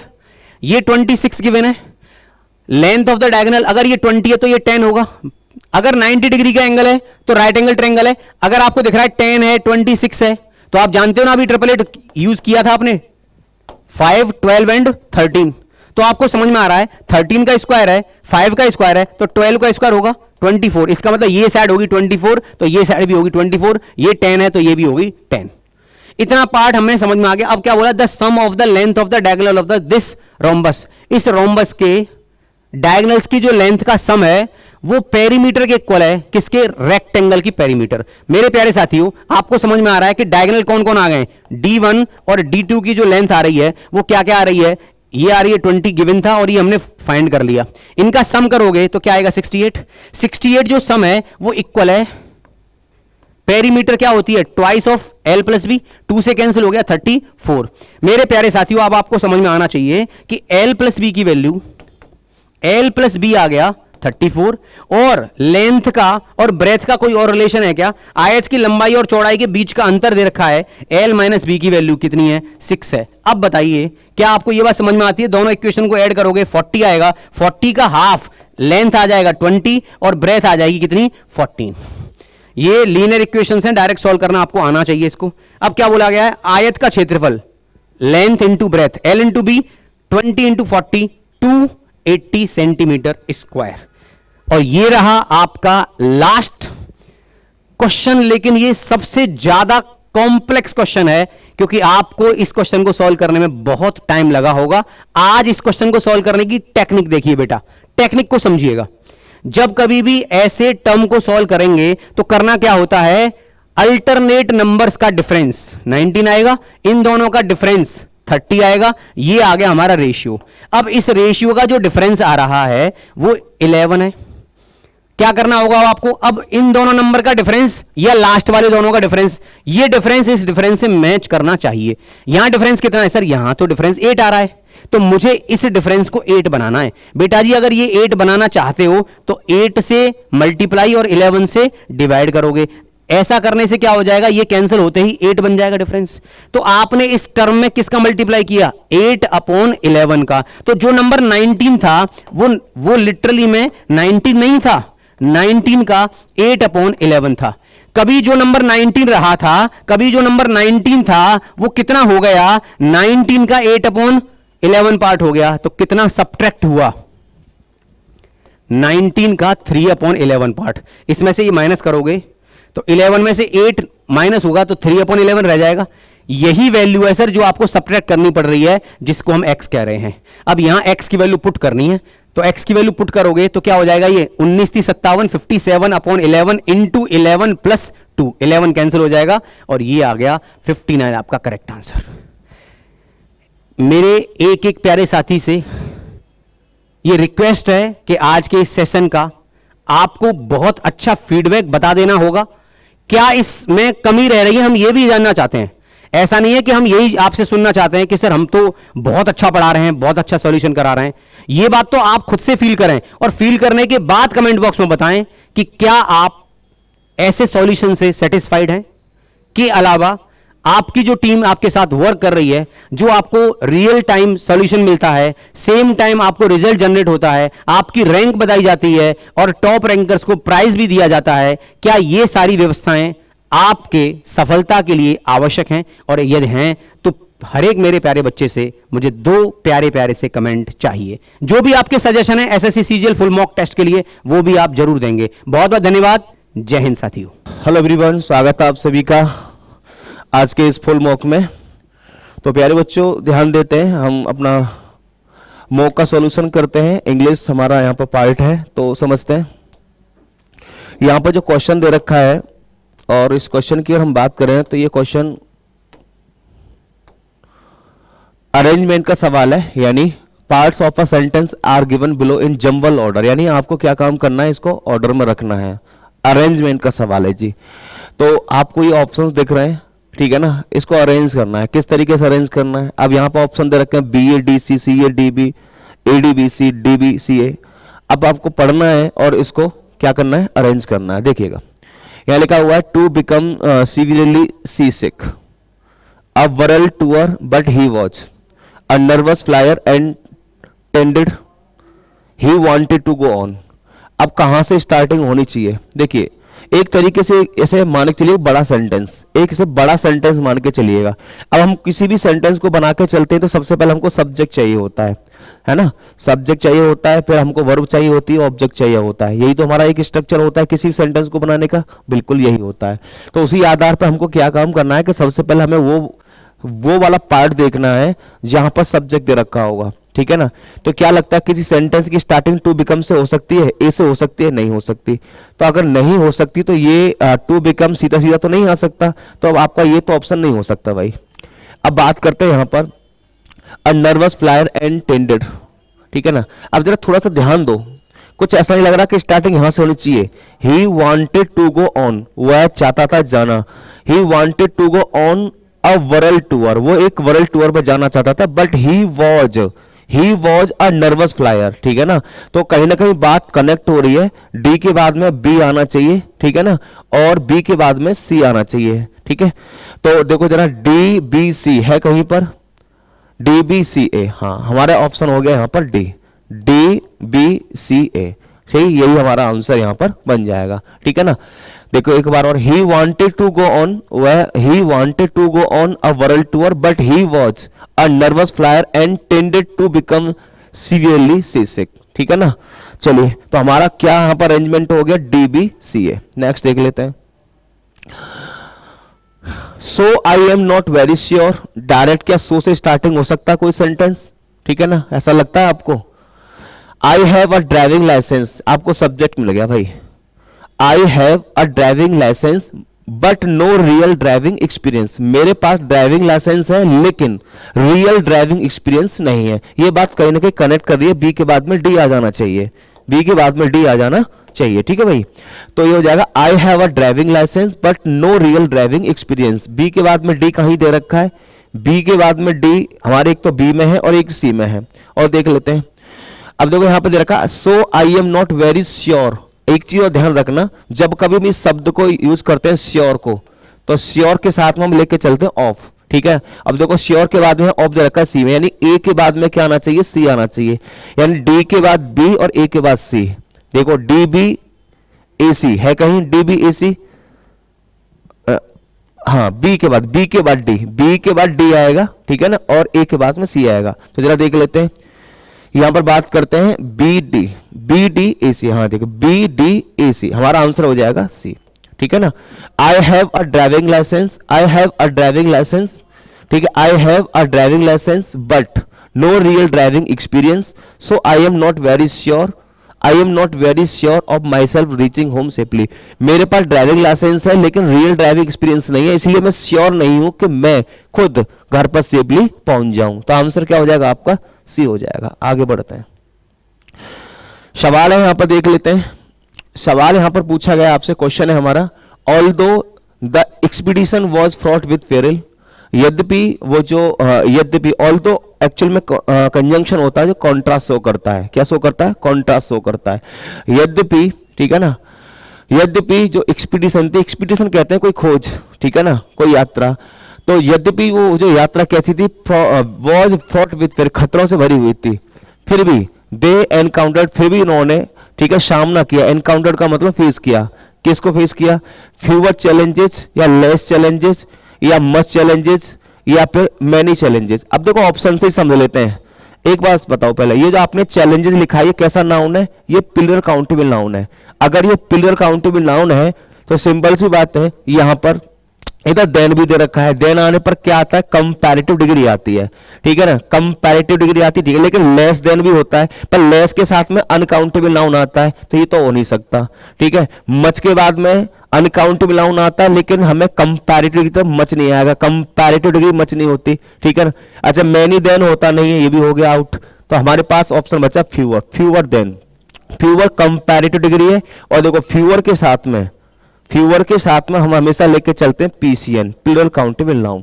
तो आंसर हो जाएगा हमारा ए, ठीक है, क्या हो जाएगा, ए आंसर हमारा बन जाएगा। बात समझ में आ रही है, हमारा आंसर बन जाएगा ए। नेक्स्ट देख लेते हैं, इफ दे, अब याद रखना यहां दे रखा है इफ, अगर कोई सेंटेंस इफ से स्टार्ट होता है, ठीक है, तो वो कंडीशन बताने वाला सेंटेंस होता है। If they dash the warning, if they dash the warning they wouldn't have made that mistake. अब जरा देख लेते हैं, इधर यहां पर वुड दे रखा है, वुडंट हैव और मेड, यानी वुड हैव प्लस वर्ब की थर्ड फॉर्म दे रखी है, ये तीसरी तरह की कंडीशन है, वुड हैव प्लस वर्ब की थर्ड फॉर्म। अगर इफ के साथ में जो मेन क्लॉज होती है, उस मेन क्लॉज में उस मेन क्लॉज में वुड हैव प्लस B3 दे रखा है, तो कंडीशन वाली जो क्लॉज होती है, इफ वाली क्लॉज जो होती है, जो सबऑर्डिनेट क्लॉज होती है, इफ वाली क्लॉज, उसमें हैड प्लस B3 आना चाहिए। क्या आना चाहिए? हैड प्लस वर्ब की थर्ड फॉर्म, यानी पास्ट परफेक्ट आ जाना चाहिए। देखो जरा, इफ दे, अब हीडेड लगाओगे तो ये वर्ब की सेकंड फॉर्म हो गया, ठीक है ना, तो ये तो हो नहीं सकता, ठीक है। अगर इफ के साथ में वर्ब की सेकंड फॉर्म आती है तो आगे चल के वुड प्लस वर्ब की फर्स्ट फॉर्म आती है, वो सेकंड टाइप की कंडीशन हो जाती है। तो हैड हीडेड आपका आंसर हो जाएगा बी। हैव हीडेड प्रेजेंट परफेक्ट हो गया, एक तरफ पास्ट परफेक्ट, इफ के साथ में सीधे सीधे आपको बात बता देता हूं, अगर इफ के साथ में अगर पास्ट परफेक्ट दे रखा है, क्या दे रखा है? पास्ट परफेक्ट दे रखा है, तो हमारा रिजल्ट वाली क्लॉज में, मेन क्लॉज में वुड हैव प्लस वर्ब की थर्ड फॉर्म होना चाहिए, तो आंसर हो जाएगा हमारा बी, ठीक है। याद रखना, इफ वाली क्लॉज में कभी भी वुड नहीं आता। चलिए आगे देख लेते हैं। अगला वर्ड है, क्या पूछा जा रहा है आपसे? सिनोनिम पूछा जा रहा है। वर्ड क्या हमारे पास में? टेसिटर्न। टेसिटर्न का मतलब क्या होता है?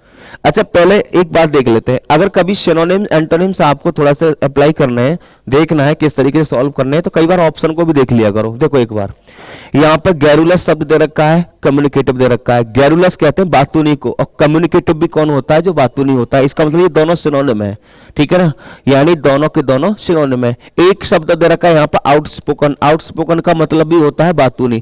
कहने का मतलब ये तीनों ए, सी और डी, ये तीनों के तीनों सिनोनिम है। डिफरेंट शब्द कौन सा हो गया? डिफरेंट हो गया रिजर्व। हम ये कह सकते हैं ये नेगेटिव वर्ड है और एक पॉजिटिव वर्ड हो गया रिजर्व, ठीक है ना, तो यही आपका आंसर बन जाएगा। अब इसे ऐसे समझ लो, टेसिटर्न हम उस व्यक्ति को बोलते हैं जो बहुत कम बातचीत करता है, रिजर्व नेचर का होता है, ठीक है ना, कम बात करने वाला। अल्पभाषी कह सकते हैं हम इसको, क्या कह सकते हैं? अल्पभाषी कह सकते हैं, कम बातचीत करने वाला, ठीक है। गैरुलस बातूनी हो गया, ठीक है, कम्युनिकेटिव बातूनी हो गया, ये इसके अपोजिट हो गया, और आउटस्पोकन भी बातूनी हो गया, ये तीनों इसके अपोजिट हो गए, तो इसका हमें सिनोनिम चाहिए ना, सिनोनिम चाहिए, तो आंसर क्या हो जाएगा आपका? रिजर्व हो जाएगा। आगे देखें, इग्नोमिनी। इग्नोमिनी की हम बात करते हैं तो इसको बोलते हैं हम, क्या बोलते हैं? बदनामी या बेइज्जती, ठीक है ना, तो इसका हमें क्या चाहिए? सिनोनिम चाहिए। अब ये शब्द अपने आप में देखो, ये इग्नोमिनी जो शब्द है ना, ये अपने आप में नेगेटिव वर्ड है। क्या है? Negative word. नेगेटिव का नेगेटिव ही सिनोनिम होना चाहिए भाई, नेगेटिव का नेगेटिव ही सिनोनिम हो जाना चाहिए। कायदे में तो बात यही बनती है ना। तो जरा देखो, स्टीम शब्द होता है पॉजिटिव। स्टीम का मतलब होता है, स्टीम का मतलब क्या होता है? सम्मान होता है, ये पॉजिटिव वर्ड है। रिनाउन, प्रसिद्धि, ये भी पॉजिटिव वर्ड है। एडुलेशन, ये अलग शब्द हो गया। चापलू, मतलब एडुलेशन एक तरीके से हम प्रशंसा को बोलते हैं, ज्यादा अत्यधिक प्रशंसा, हालांकि नेगेटिव में ही जाता है, ठीक है, लेकिन ये शब्द हमारा क्या हो गया? चापलूसी, ठीक है ना, प्रशंसा। एक्सट्रीम प्रेज के लिए बोलते हैं। इग्नोमिनी कहते हैं हम किसको? बदनामी को। डिस्ग्रेस का मतलब भी होता है बदनामी, तो आंसर हो जाएगा हमारा बी, ठीक है ना, समझ में आ रहा है? तो आंसर कौन सा हो जाएगा हमारा? बी। तो ये तो इसके वैसे भी अपोजिट जा रहे हैं वर्ड, हमें सिनोनिम चाहिए तो डिस्ग्रेस हो जाएगा। चलिए आगे बात कर लेते हैं। यह दे रखा a record of one's own life written by oneself, ठीक है ना। अब हम लिखा है choose the correct one word substitute for. One word आपको बता के चलना है। क्या बता के चलना है भाई? आपको वन वर्ड आपको बता के चलना है, ठीक है ना। वन वर्ड में क्या पूछा गया आपसे? अ record of one's own life, अपनी खुद का जीवन, अपने खुद का जीवन लिखा हुआ खुद के द्वारा। जब आप अपनी आत्मकथा खुद लिखते हैं, जब आप अपना जीवन खुद लिखते हैं, अपने जीवन के बारे में खुद लिखते हैं, उसे आप बोलते हैं आत्मजीवनी, ठीक है ना, अपनी आत्मकथा, ठीक है ना। जब कोई व्यक्ति किसी और की जीवनी लिखता है, किसी और के जीवन के बारे में लिखता है, उसे बोलते हैं बायोग्राफी। क्या बोलते हैं? उसे हम बोल देते हैं बायोग्राफी।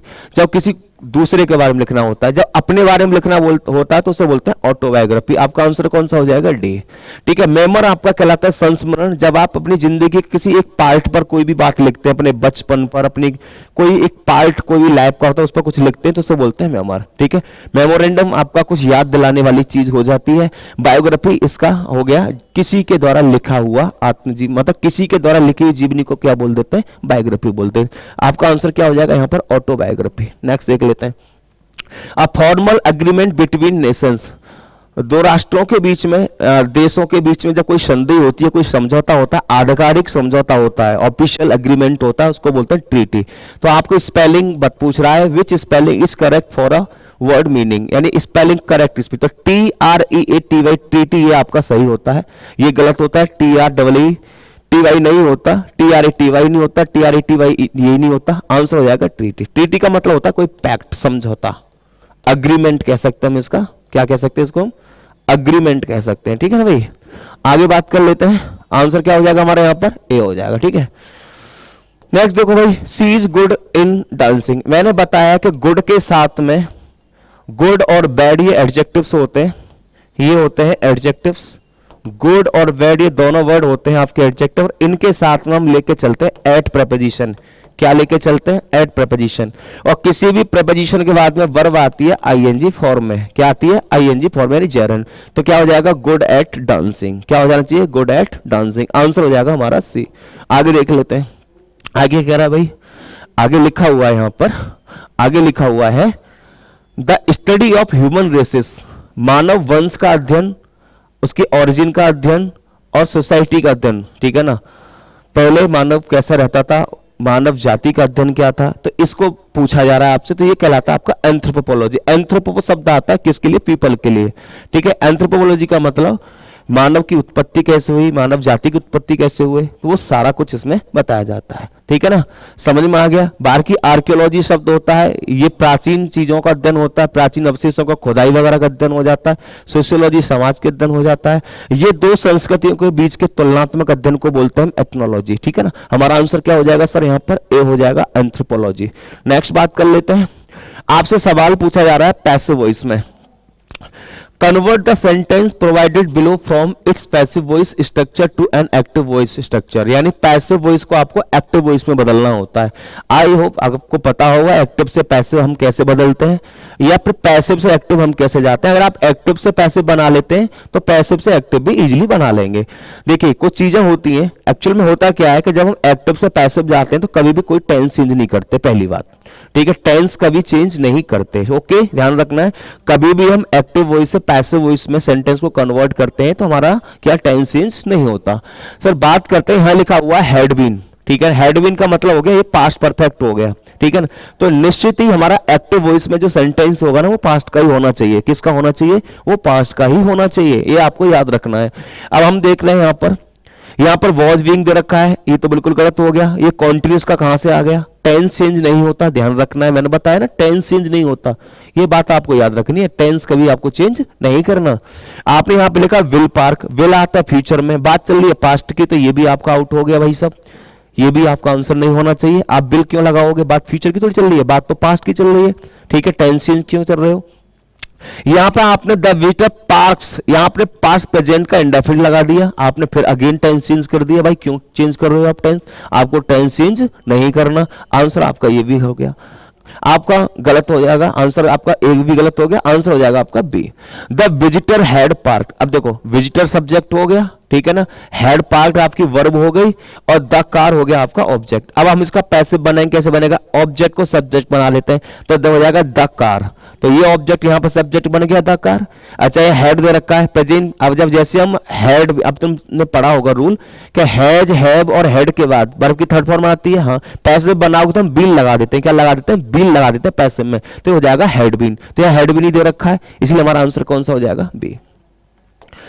याद रखा where will they hold the conference, will आपकी मॉडल वर्ब है, मॉडल वर्ब के बाद वर्ब की फर्स्ट फॉर्म आती है, बिल्कुल वर्ब की फर्स्ट फॉर्म दे रखी है, और ये भी एक्टिव से पैसिव आपको बनाना है, स्टार्टिंग हो रही है क्वेश्चन वर्ड से। याद रखना है जब कभी भी हम एक्टिव से पैसिव जाते हैं और सेंटेंस की स्टार्टिंग क्वेश्चन वर्ड से दे रखी है, यानी इंटरोगेटिव सेंटेंस दे रखा है, तो पैसिव भी आपका क्वेश्चन वर्ड से ही स्टार्ट होगा, पैसिव भी क्वेश्चन वर्ड से स्टार्ट होगा, जो है। और आपको एक बात बहुत अच्छे से पता है कि क्वेश्चन वर्ड के बाद में हमेशा हेल्पिंग वर्ब आती है, क्या आती है, हेल्पिंग वर्ब आती है, क्वेश्चन वर्ड के बाद हमेशा हेल्पिंग वर्ब आती है। यह क्वेश्चन वर्ड के बाद में सीधा सीधा सब्जेक्ट आ रहा है, ये तो आउट हो गया, ठीक है ना। यहां पर देखो अब टेंस को लेकर चल लेते हैं, चलो मैंने क्या कहा, जब एक्टिव से पैसिव जाते हैं या पैसिव से एक्टिव जाते हैं टेंस चेंज नहीं होना चाहिए। यहां पर दे रखा है फ्यूचर का और यहां दे रखा है प्रेजेंट का, मतलब यहां पर प्रेजेंट परफेक्ट दे रखा है, हैज तो हैज हैव तो प्रेजेंट परफेक्ट में आता है ना, तो टेंस ही चेंज कर दिया, या इज लगा दिया, यह भी यहां भी टेंस चेंज कर दिया। और यहां पर भी, यहां पर इसलिए गलत हो गया, क्वेश्चन वर्ड के बाद में हेल्पिंग वर्ब नहीं दे रखी, तो आंसर हो जाएगा आपका B, where will the conference be held, ठीक है ना। क्वेश्चन वर्ड हो गया, विल हेल्पिंग वर्ब हो गई, और देखो ये जो हमारा यहां पर कॉन्फ्रेंस ऑब्जेक्ट है, ये यहां पर क्या बन गया, सब्जेक्ट बन गया। अब याद रखना जब भी हम मॉडल वर्ब का, मॉडल वर्ब के बाद वर्ब की फर्स्ट फॉर्म आती है एक्टिव वॉइस में, पैसिव बनाते हैं, तो याद रखना है आपको मॉडल वर्ब के बाद में हम क्या काम करते हैं, बी की फॉर्म लगा करके वर्ब की थर्ड फॉर्म का यूज करते हैं, ठीक है ना। अब देखो यहां पर यहां दे रखा है आपका इधर देखेंगे हमारा आंसर विल दे रखा है मॉडल वर्ब, फिर हमने सब्जेक्ट लगाया बी लगाया, बी के बाद वर्ब की थर्ड फॉर्म, तो आंसर कौन सा हो गया हमारा बी हो गया। चलो अब ये सवाल हमारा बन गया किसका, नरेशन का। किसका बन गया भाई, नरेशन का सवाल बन गया। आइए समझते हैं। यहां देखा रोहित सेड, रोहित ने कहा, क्या कहा, I had completed the project. अब देखो मैंने अभी आपसे क्या कहा, मैंने आपको एक बात बताई कि जब एक्टिव से पैसिव हम जाते हैं, एक्टिव से जब हम पैसिव जाते हैं मेरे दोस्तों, तो हम टेंस कभी चेंज नहीं करते। लेकिन अगर नरेशन का सवाल पूछा गया तो आपको देखना पड़ता है रिपोर्टिंग वर्ब का पार्ट, क्योंकि नरेशन में दो पार्ट होते हैं, एक रिपोर्टिंग वर्ब का पार्ट होता है, एक रिपोर्टेड स्पीच का पार्ट होता है। रिपोर्टिंग वर्ब अगर पास्ट में होती है तो रिपोर्टेड स्पीच का टेंस जरूर चेंज होता है, ठीक है ना, अगर यूनिवर्सल ट्रुथ वाली वो कोई बात ना हो तो। अब समझते हैं, यहां पर ये जो पार्ट दे रखा है ये रिपोर्टिंग वर्ब है, और ये जो इन्वर्टेड कॉमा के अंदर का जो पार्ट दे रखा है ये रिपोर्टेड स्पीच हो गया आपका, ठीक है, क्या हो गया, ये आपका रिपोर्टेड स्पीच हो गया, सिंपल। अब हम देख पा रहे हैं कि रिपोर्टिंग वर्ब यहां पे पास्ट में दे रखी है, तो रिपोर्टेड स्पीच का टेंस बदलना चाहिए। लेकिन रिपोर्टेड स्पीच में अगर पास्ट परफेक्ट आता है तो उसे हम चेंज नहीं करते, पास्ट परफेक्ट को चेंज नहीं करते। अब हमें देखना है इसका, हमें बदलना है, तो कैसे बदलोगे, तो सबसे पहले देखो इन्वर्टेड कॉमा हटा के हम डेट लगाते हैं। रोहित सेड डेट, इसने तो यहां पे बदला ही नहीं है तो प्रेजेंट कर दिया, गलत हो गया। रोहित सेड डेट, यहां डेट कंजंक्शन भी लगाया उसने, और सीधी सी बात है यहां पर सिर्फ पास्ट का इंडेफिनिट दे रखा है, लेकिन यहां तो पास्ट परफेक्ट है, तो यही भी आंसर नहीं हो सकता। Rohit said that he had completed the project, Rohit said that he was कहां से आ गया, ठीक है भाई, यहां पर तो हम देख पा रहे हैं पास्ट कॉन्टिन्यूस कहां से आ गया, तो पास्ट परफेक्ट है, तो पास्ट परफेक्ट का पास्ट परफेक्ट ही रहेगा, आंसर हो जाएगा आपका सी। कौन सा आंसर बन जाएगा मेरे दोस्तों, सी आपका आंसर यहां बन जाएगा। आगे देख लेते हैं। देखो भाई ये आपका सवाल है ईडियम का। ईडियम यानी मुहावरे, आपके एग्जाम में मुहावरे पूछे जाते हैं, ठीक है ना, और 2 या 3 मुहावरे आपके एग्जाम में पूछे जाते हैं। देखिए यहां पर दे रखा है सी, एट सी। एट सी का मतलब क्या हो गया, यहां पर एट सी का मतलब वैसे होता क्या है, सी का मतलब होता है समुद्र, ठीक है। और कोई व्यक्ति समुद्र पर है, या तो बोलो समुद्र पर है, एक तो इसका मतलब होगा कोई व्यक्ति समुद्र पर है, या एक एट सी का मतलब क्या होता है, उलझन में होना। किस में होना, उलझन में होना, उसे ये पता ना होना कि उसे करना क्या है क्या नहीं करना, परेशानी में होना, यानी कंफ्यूज्ड। तो एट सी का मतलब क्या निकलता है, कंफ्यूज निकलता है। क्या निकलता है मेरे भाई, कंफ्यूज निकलता है। तो ऑप्शन कौन सा होना चाहिए, फीलिंग कंफ्यूज और परप्लेक्स्ड। आंसर आ गया आपका डी। कौन सा हो जाएगा, डी। समझ में आ गया। चलिए आगे देख लेते हैं। अगला यहां पर एक और हमारा ईडियम दे रखा है, cut the Gordian knot. Cut the Gordian knot का मतलब, नॉट कहते हैं गांठ को। एक गॉर्जियन नाम का व्यक्ति था, उसकी गांठ ऐसी लगाया करता था कि वो खुलती नहीं थी। अब मानो हमने उसकी गांठ को कट कर दिया तो क्या हुआ फिर, इसका मतलब हो गया कि समस्या हमारी सॉल्व हो गई। इसका मतलब क्या हो गया, हमारी समस्या सॉल्व हो गई। तो कट दी गॉर्जियन नॉट का मतलब होता है to solve a complex problem decisively. Clear, answer बन जाएगा डी। आगे बात कर लेते हैं। A person who is unable to pay debts, एक ऐसा व्यक्ति जो अपने कर्ज को चुकाने में समर्थ नहीं है। एक ऐसा व्यक्ति जो अपने कर्ज को चुकाने में समर्थ नहीं है, उसे हम क्या कहेंगे भाई, पॉपर कहेंगे। पॉपर आपका होता है कंगाल, ठीक है ना, पुअर को बोल देते हैं हम इसको। स्पेंड, ये खर्चीला हो गया। लेविस, जो व्यक्ति खर्चीला होता है हम इसको स्पेंड थ्रिफ्ट बोल देते हैं। डेप्टर हो गया आपका कर्जदार। आंसर हो जाएगा बैंकरप्ट। बैंकरप्ट का मतलब एक ऐसा व्यक्ति जो अपना कर्ज नहीं चुका सकता, ठीक है, बैंकरप्ट बोलते हैं हम इसको, ठीक है ना, क्या बोलते हैं, बैंकरप्ट, ठीक है। चलिए आगे हम बात करते हैं, इसको हम इंसॉल्वेंट भी बोल देते हैं, ध्यान रखना। अगला जो क्वेश्चन है हमारा वो है हमारा एरर का सवाल। Find the part of the sentence that contains an error, it's central location makes the conference venue convenient for delegates travelling from different cities. आइए मैं पहले समझाता हूं आपको ये वाली बात। एक तो ये है आपका इट्स, और एक आपका इट्स हो गया ये साइन वाला। ये जो इट्स हमने लिखा है ये पजेसिव एडजेक्टिव होता है, पजेसिव एडजेक्टिव होता है, इसके बाद में कोई ना कोई नाउन आना होता है, ठीक है ना। और ये जो हमने इट्स लिखा है ना साइन के साथ में, ये इट्स का मतलब होता है इट इज, या हम कह सकते हैं इट वॉज। तो कहने का मतलब ये है कि ये जो साइन वाला इट्स होता है इसमें सब्जेक्ट और वर्ब दोनों होती हैं, ठीक है। अब जरा देखो यहां पर इट्स के बाद में लिखा हुआ सेंट्रल लोकेशन, यानी नाउन दे रखा है। अगर नाउन दे रखा है तो हम कहना चाह रहे हैं इसकी सेंट्रल लोकेशन, इसकी लोकेशन, यानी हम क्या बता रहे हैं, पोजीशन बता रहे हैं। तो हमें यहां पे ये वाला इट्स नहीं चाहिए, हमें चाहिए यहां पर ये वाला इट्स, यानी पजेसिव एडजेक्टिव चाहिए। तो आंसर हमारा बन जाएगा ए। एरर हमारा किस पार्ट में हो गया, एक में। आपका आंसर हो जाएगा ए। क्लियर है भाई। आगे देख लेते हैं। नेक्स्ट अगर हम बात करते हैं तो यहां पर भी एरर है, ठीक है, एरर का ही हमारा ये सवाल है, ध्यान देना है आपको। The workshop aims at providing entrepreneurs with practical advices. आपको पता होगा कि हम एडवाइसेस नहीं लिखते, एडवाइस लिखते हैं, बिकॉज ये आपका अनकाउंटेबल नाउन हो जाता है, ठीक है ना। तो यहाँ एडवाइस लिखा हुआ ये गलत हो गया आपका, ये सेकंड पार्ट यानी गलत हो गया, यानी बी में आपकी गलती हो गई।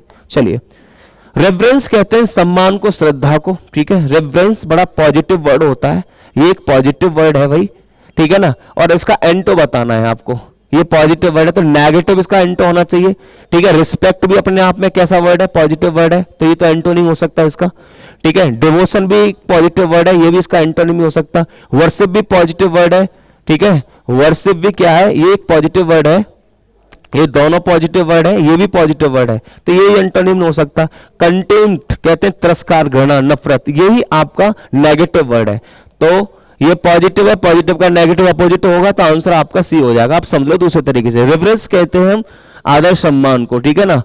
तो रिस्पेक्ट, आदर सम्मान सिनोनिम हो गया इसका, ठीक है ना। डिवोशन, श्रद्धा, भक्ति, ये सब में आ जाता है, निष्ठा में आ जाता है, ये भी पॉजिटिव वर्ड। वर्शिप भी इसी सेंस में आ जाता है। तो ये सब क्या है, इसके सिनोनिम है। एक ही इसका एंटो है कंटेम्प्ट, ठीक है। आगे देखो, एक एरर का सवाल और दे रखा है यहां पर, क्या दे रखा है, much efforts have been made by the development teams. पहले देखो, एफर्ट्स यहां पर पिलर नाउन है ना। पिलर नाउन के लिए मच नहीं आता, क्योंकि मैनी के साथ में, मैनी जो डिटर्मिनर होता है, इसके साथ में हम पीसीएन पिलर काउंटेबल नाउन लेके चलते हैं, ठीक है ना।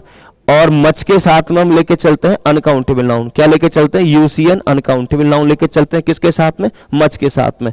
तो ये पीसीएन है, तो मच हटा दो यहां से, आपको यहां पर लगाना है मैनी।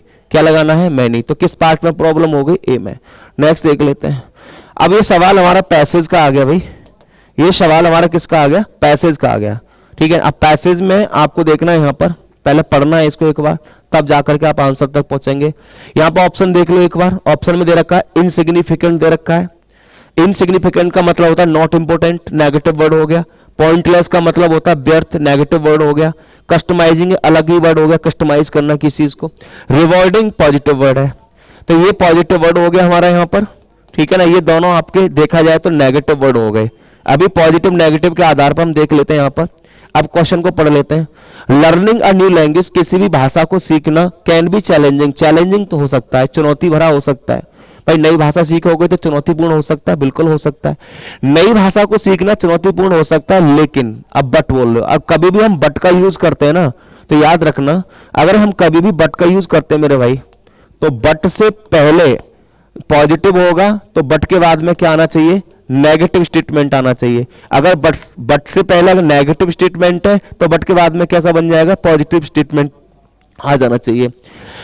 नई भाषा को सीखना चैलेंजिंग हो सकता है, लेकिन इट इज ऑल्सो, यह हो सकता है क्या, रिवॉर्डिंग भी हो सकता है। रिवॉर्डिंग का मतलब ये मजेदार भी हो सकता है, अच्छा भी हो सकता है। तो ये नेगेटिव, अब ये कोई महत्वहीन तो नहीं हो सकता, नेगेटिव तो नहीं। अगर ये चैलेंजिंग हो सकता है तो ये रिवॉर्डिंग भी हो सकता है। तो आपका आंसर क्या हो जाएगा, यहाँ पर बी हो जाएगा, ठीक है ना।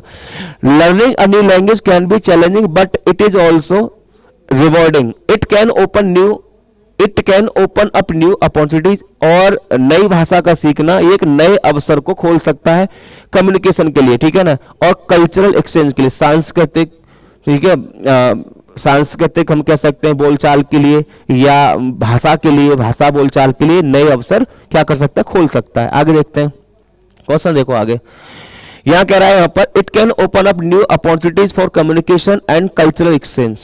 जब लर्निंग अ न्यू लैंग्वेज, जब हम नई भाषा सीखते हैं, तो इट इज इंपॉर्टेंट, यह इंपॉर्टेंट होता है टू बी पेशेंट, हम धीरज बनाए रखें। एंड, और क्या करें, and dash your self type, और क्या करें, अपने आप को वक्त दें। रस का मतलब जल्दबाजी करें, धीरज बना रखें और जल्दबाजी करें, ऐसा हो सकता है। अगर ये आपका पॉजिटिव वर्ड है तो यहाँ पॉजिटिव भी चाहिए, ठीक है। नजरअंदाज करें, ताकत लगाएं, फोर्स लगाएं, नहीं, क्या करें, समय दें, क्या दें, समय दें। यानी क्या कह रहे हैं, when learning a new language, जब हम नई भाषा सीखते हैं तो यह इंपॉर्टेंट होता है कि हम धीरज बनाए रखें, और गिव, और क्या करें, दें, क्या दें, अपने आप को वक्त दें, टू प्रोग्रेस, किसके लिए, प्रोग्रेस करने के लिए। आगे क्या कह रहा है यहाँ पर, one way to make language learning easier, एक रास्ता वो जो कि किसी भी भाषा को आसान बनाने के लिए होता है, वो क्या होता है, वो होता है क्या करना, हेजिटेट करना, भाई किसी भाषा को आसान बनाओगे तो हिचकिचाओगे, हिचकिचा के आसान भाषा हो जाएगी? नहीं होगा। फॉरगेट भूलना होता है, नेगेटिव वर्ड बिल्कुल नहीं होगा। क्या होता है? कमिट करना, प्रोक्रेस्टिनेट करना, टालम टोल करना, नहीं, कमिट करना। यानी क्या कह रहा है? One way to make language learning easier, एक रास्ता या कोई भी चीज जो कि भाषा को आसान बनाती है वो क्या है? कमिट करना। और देखो याद रखना, कमिट के साथ हम क्या लगाते हैं? टू लगाते हैं। क्या लगाते हैं? Commit to. कमिट करना, अपने आप को रोजाना कमिटमेंट से भरना। Even it is just for a few minute, चाहे ये थोड़ी देर के लिए क्यों ना हो, लेकिन अपने आप से कमिटमेंट करना चाहिए हमें सीखने के लिए, ठीक है ना। और this helps in building consistency and reinforces. आगे देख लेते हैं। कमिटमेंट करना, इवन इफ हम क्या करें, हम यहाँ पर one way to make language learning easier is to commit to it every day. अगर हम लैंग्वेज को आसान बनाना चाहते हैं तो रोजाना अपने आप से कमिटमेंट करें, चाहे हम थोड़ी देर के लिए क्यों ना करें इसे। दिस हेल्प, और ये कमिटमेंट क्या करता है? कंसिस्टेंसी बनाए रखता है और रिइंफोर्स करता है चीजों को, ठीक है ना, ताकत देता है। व्हाट यू आर लर्निंग, जो कुछ आप सीख रहे हो, बढ़ाता है, आगे एनहेंस करता है। और speaking and listening is also important. Practice यानी स्पीक कर, बोलने की या सुनने की प्रैक्टिस करना भी क्या होता है? बहुत इंपॉर्टेंट होता है। ना केवल पढ़ना और लिखना, ना केवल पढ़ना लिखना ही नहीं है, पढ़ना ही लिखना ही नहीं है, बल्कि प्रैक्टिस करना किसकी? बोलने की, सुनने की प्रैक्टिस करना भी, ये भी इंपॉर्टेंट होता है। बाय इमर्सिंग योरसेल्फ, अपने आप को तल्लीन करते हुए इन द लैंग्वेज, किसी भी भाषा में, यानी भाषा में अपने आप को डुबोए रखने के लिए, डुबो करके, एंड क्या कर सकते हैं? By immersing yourself in the language and culture, भाषा में और किस कल्चर में अपने आप को क्या करके? इमर्स करके, ठीक है ना। यू कैन एक्सेलरेट, तुम बढ़ा सकते हो। क्या बढ़ा सकते हो? योर क्या बढ़ा सकते हो? अपनी पिच बढ़ा सकते हो? नहीं, पिच का तो कोई मीनिंग ही नहीं है। क्या बढ़ा सकते हो? कंप्लेसेंट, संतुष्टि बढ़ा सकते हो, ये नेगेटिव वर्ड चला जाता है। स्टेमिना बढ़ा सकते हो, स्टेमिना की बात चल रही नहीं। क्या बढ़ा सकते हो? अपनी प्रोग्रेस बढ़ा सकते हो, ठीक है ना। तो क्या बढ़ा सकते हो? अपनी प्रोग्रेस बढ़ा सकते हो। तो यहाँ क्या आ जाएगा? प्रोग्रेस हो जाएगा, ठीक है ना। एंड गेन, और क्या पा सकते हो? डीपर अंडरस्टैंडिंग, और गहन क्या अंडरस्टैंडिंग आपको यहाँ पर मिल जाएगी, ठीक है। किसकी? भाषा की। लर्निंग अ न्यू लैंग्वेज, नई भाषा को सीखना ना केवल प्रैक्टिकल व्यवहारिक होता है, ना केवल प्रैक्टिकल होता है, बल्कि इट इज ऑल्सो, और ये क्या होता है? बल्कि ये क्या होता है? It is also enjoyable, it is also enjoyable and can be a fun experience. ये इंजॉयबल होता है। देखो, नई भाषा को सीखना ना केवल प्रैक्टिकल होता है, बल्कि क्या? इंजॉयबल हो सकता है। देखो, डॉन्टिंग नेगेटिव वर्ड है, इंटिमिडेटिंग नेगेटिव वर्ड है, आर्डुअस नेगेटिव वर्ड है, हमें पॉजिटिव वर्ड चाहिए। नई भाषा को सीखना ना केवल प्रैक्टिकल होता है, बल्कि ये कैसा होता है? इंजॉयबल भी होता है, ठीक है। और ये क्या हो सकता है? एक फन एक्सपीरियंस हो सकता है, एक मजेदार अनुभव भी हो सकता है। तो प्यारे दोस्तों, आपने अभी यहाँ पर फुल मॉक का सॉल्यूशन देखा। आई होप आपको क्लास मतलब मजा आया होगा, ठीक है ना। इसी तरीके से आपको कोशिश करनी चाहिए पैसेज को सॉल्व करने की। पैसेज काफी इंपॉर्टेंट पार्ट होता है। धीरे धीरे आपको रीडिंग लगानी चाहिए। रोजाना 10-20 मिनट आपको रीडिंग के लिए देनी चाहिए, ताकि पैसेज का जो आपका जो एरिया है काफी स्ट्रांग हो जाए। चलो ठीक है, मिलते हैं आपसे नेक्स्ट फुल मॉक में। तब तक के लिए बाय बाय। ये रहा आज के एसएससी सीजीएल के फुल मॉक का सॉल्यूशन। कैसा रहा सॉल्यूशन, क्या रहा आपका स्कोर, एक बार कमेंट बॉक्स में जरूर बताएंगे। के साथ साथ में आप अपने सजेशंस भी यहाँ पर ड्रॉप करेंगे। ऐसा सॉल्यूशन एवरी टाइम आपके साथ में कंडक्टेड बना रहे। क्या कटारा एकेडमी की पूरी टीम आपके एग्जाम होने तक इसी प्रकार से आपके साथ कनेक्टेड बनी रहे और मेहनत करती रहे, तो क्या आपको जल्दी से जल्दी सफलता नहीं मिल जाएगी? आप जल्दी से जल्दी assistant section officer, GST inspector और इनकम टैक्स इंस्पेक्टर बनकर हमारे देश का नाम रोशन जरूर करेंगे। बहुत बहुत धन्यवाद। Thank you very much.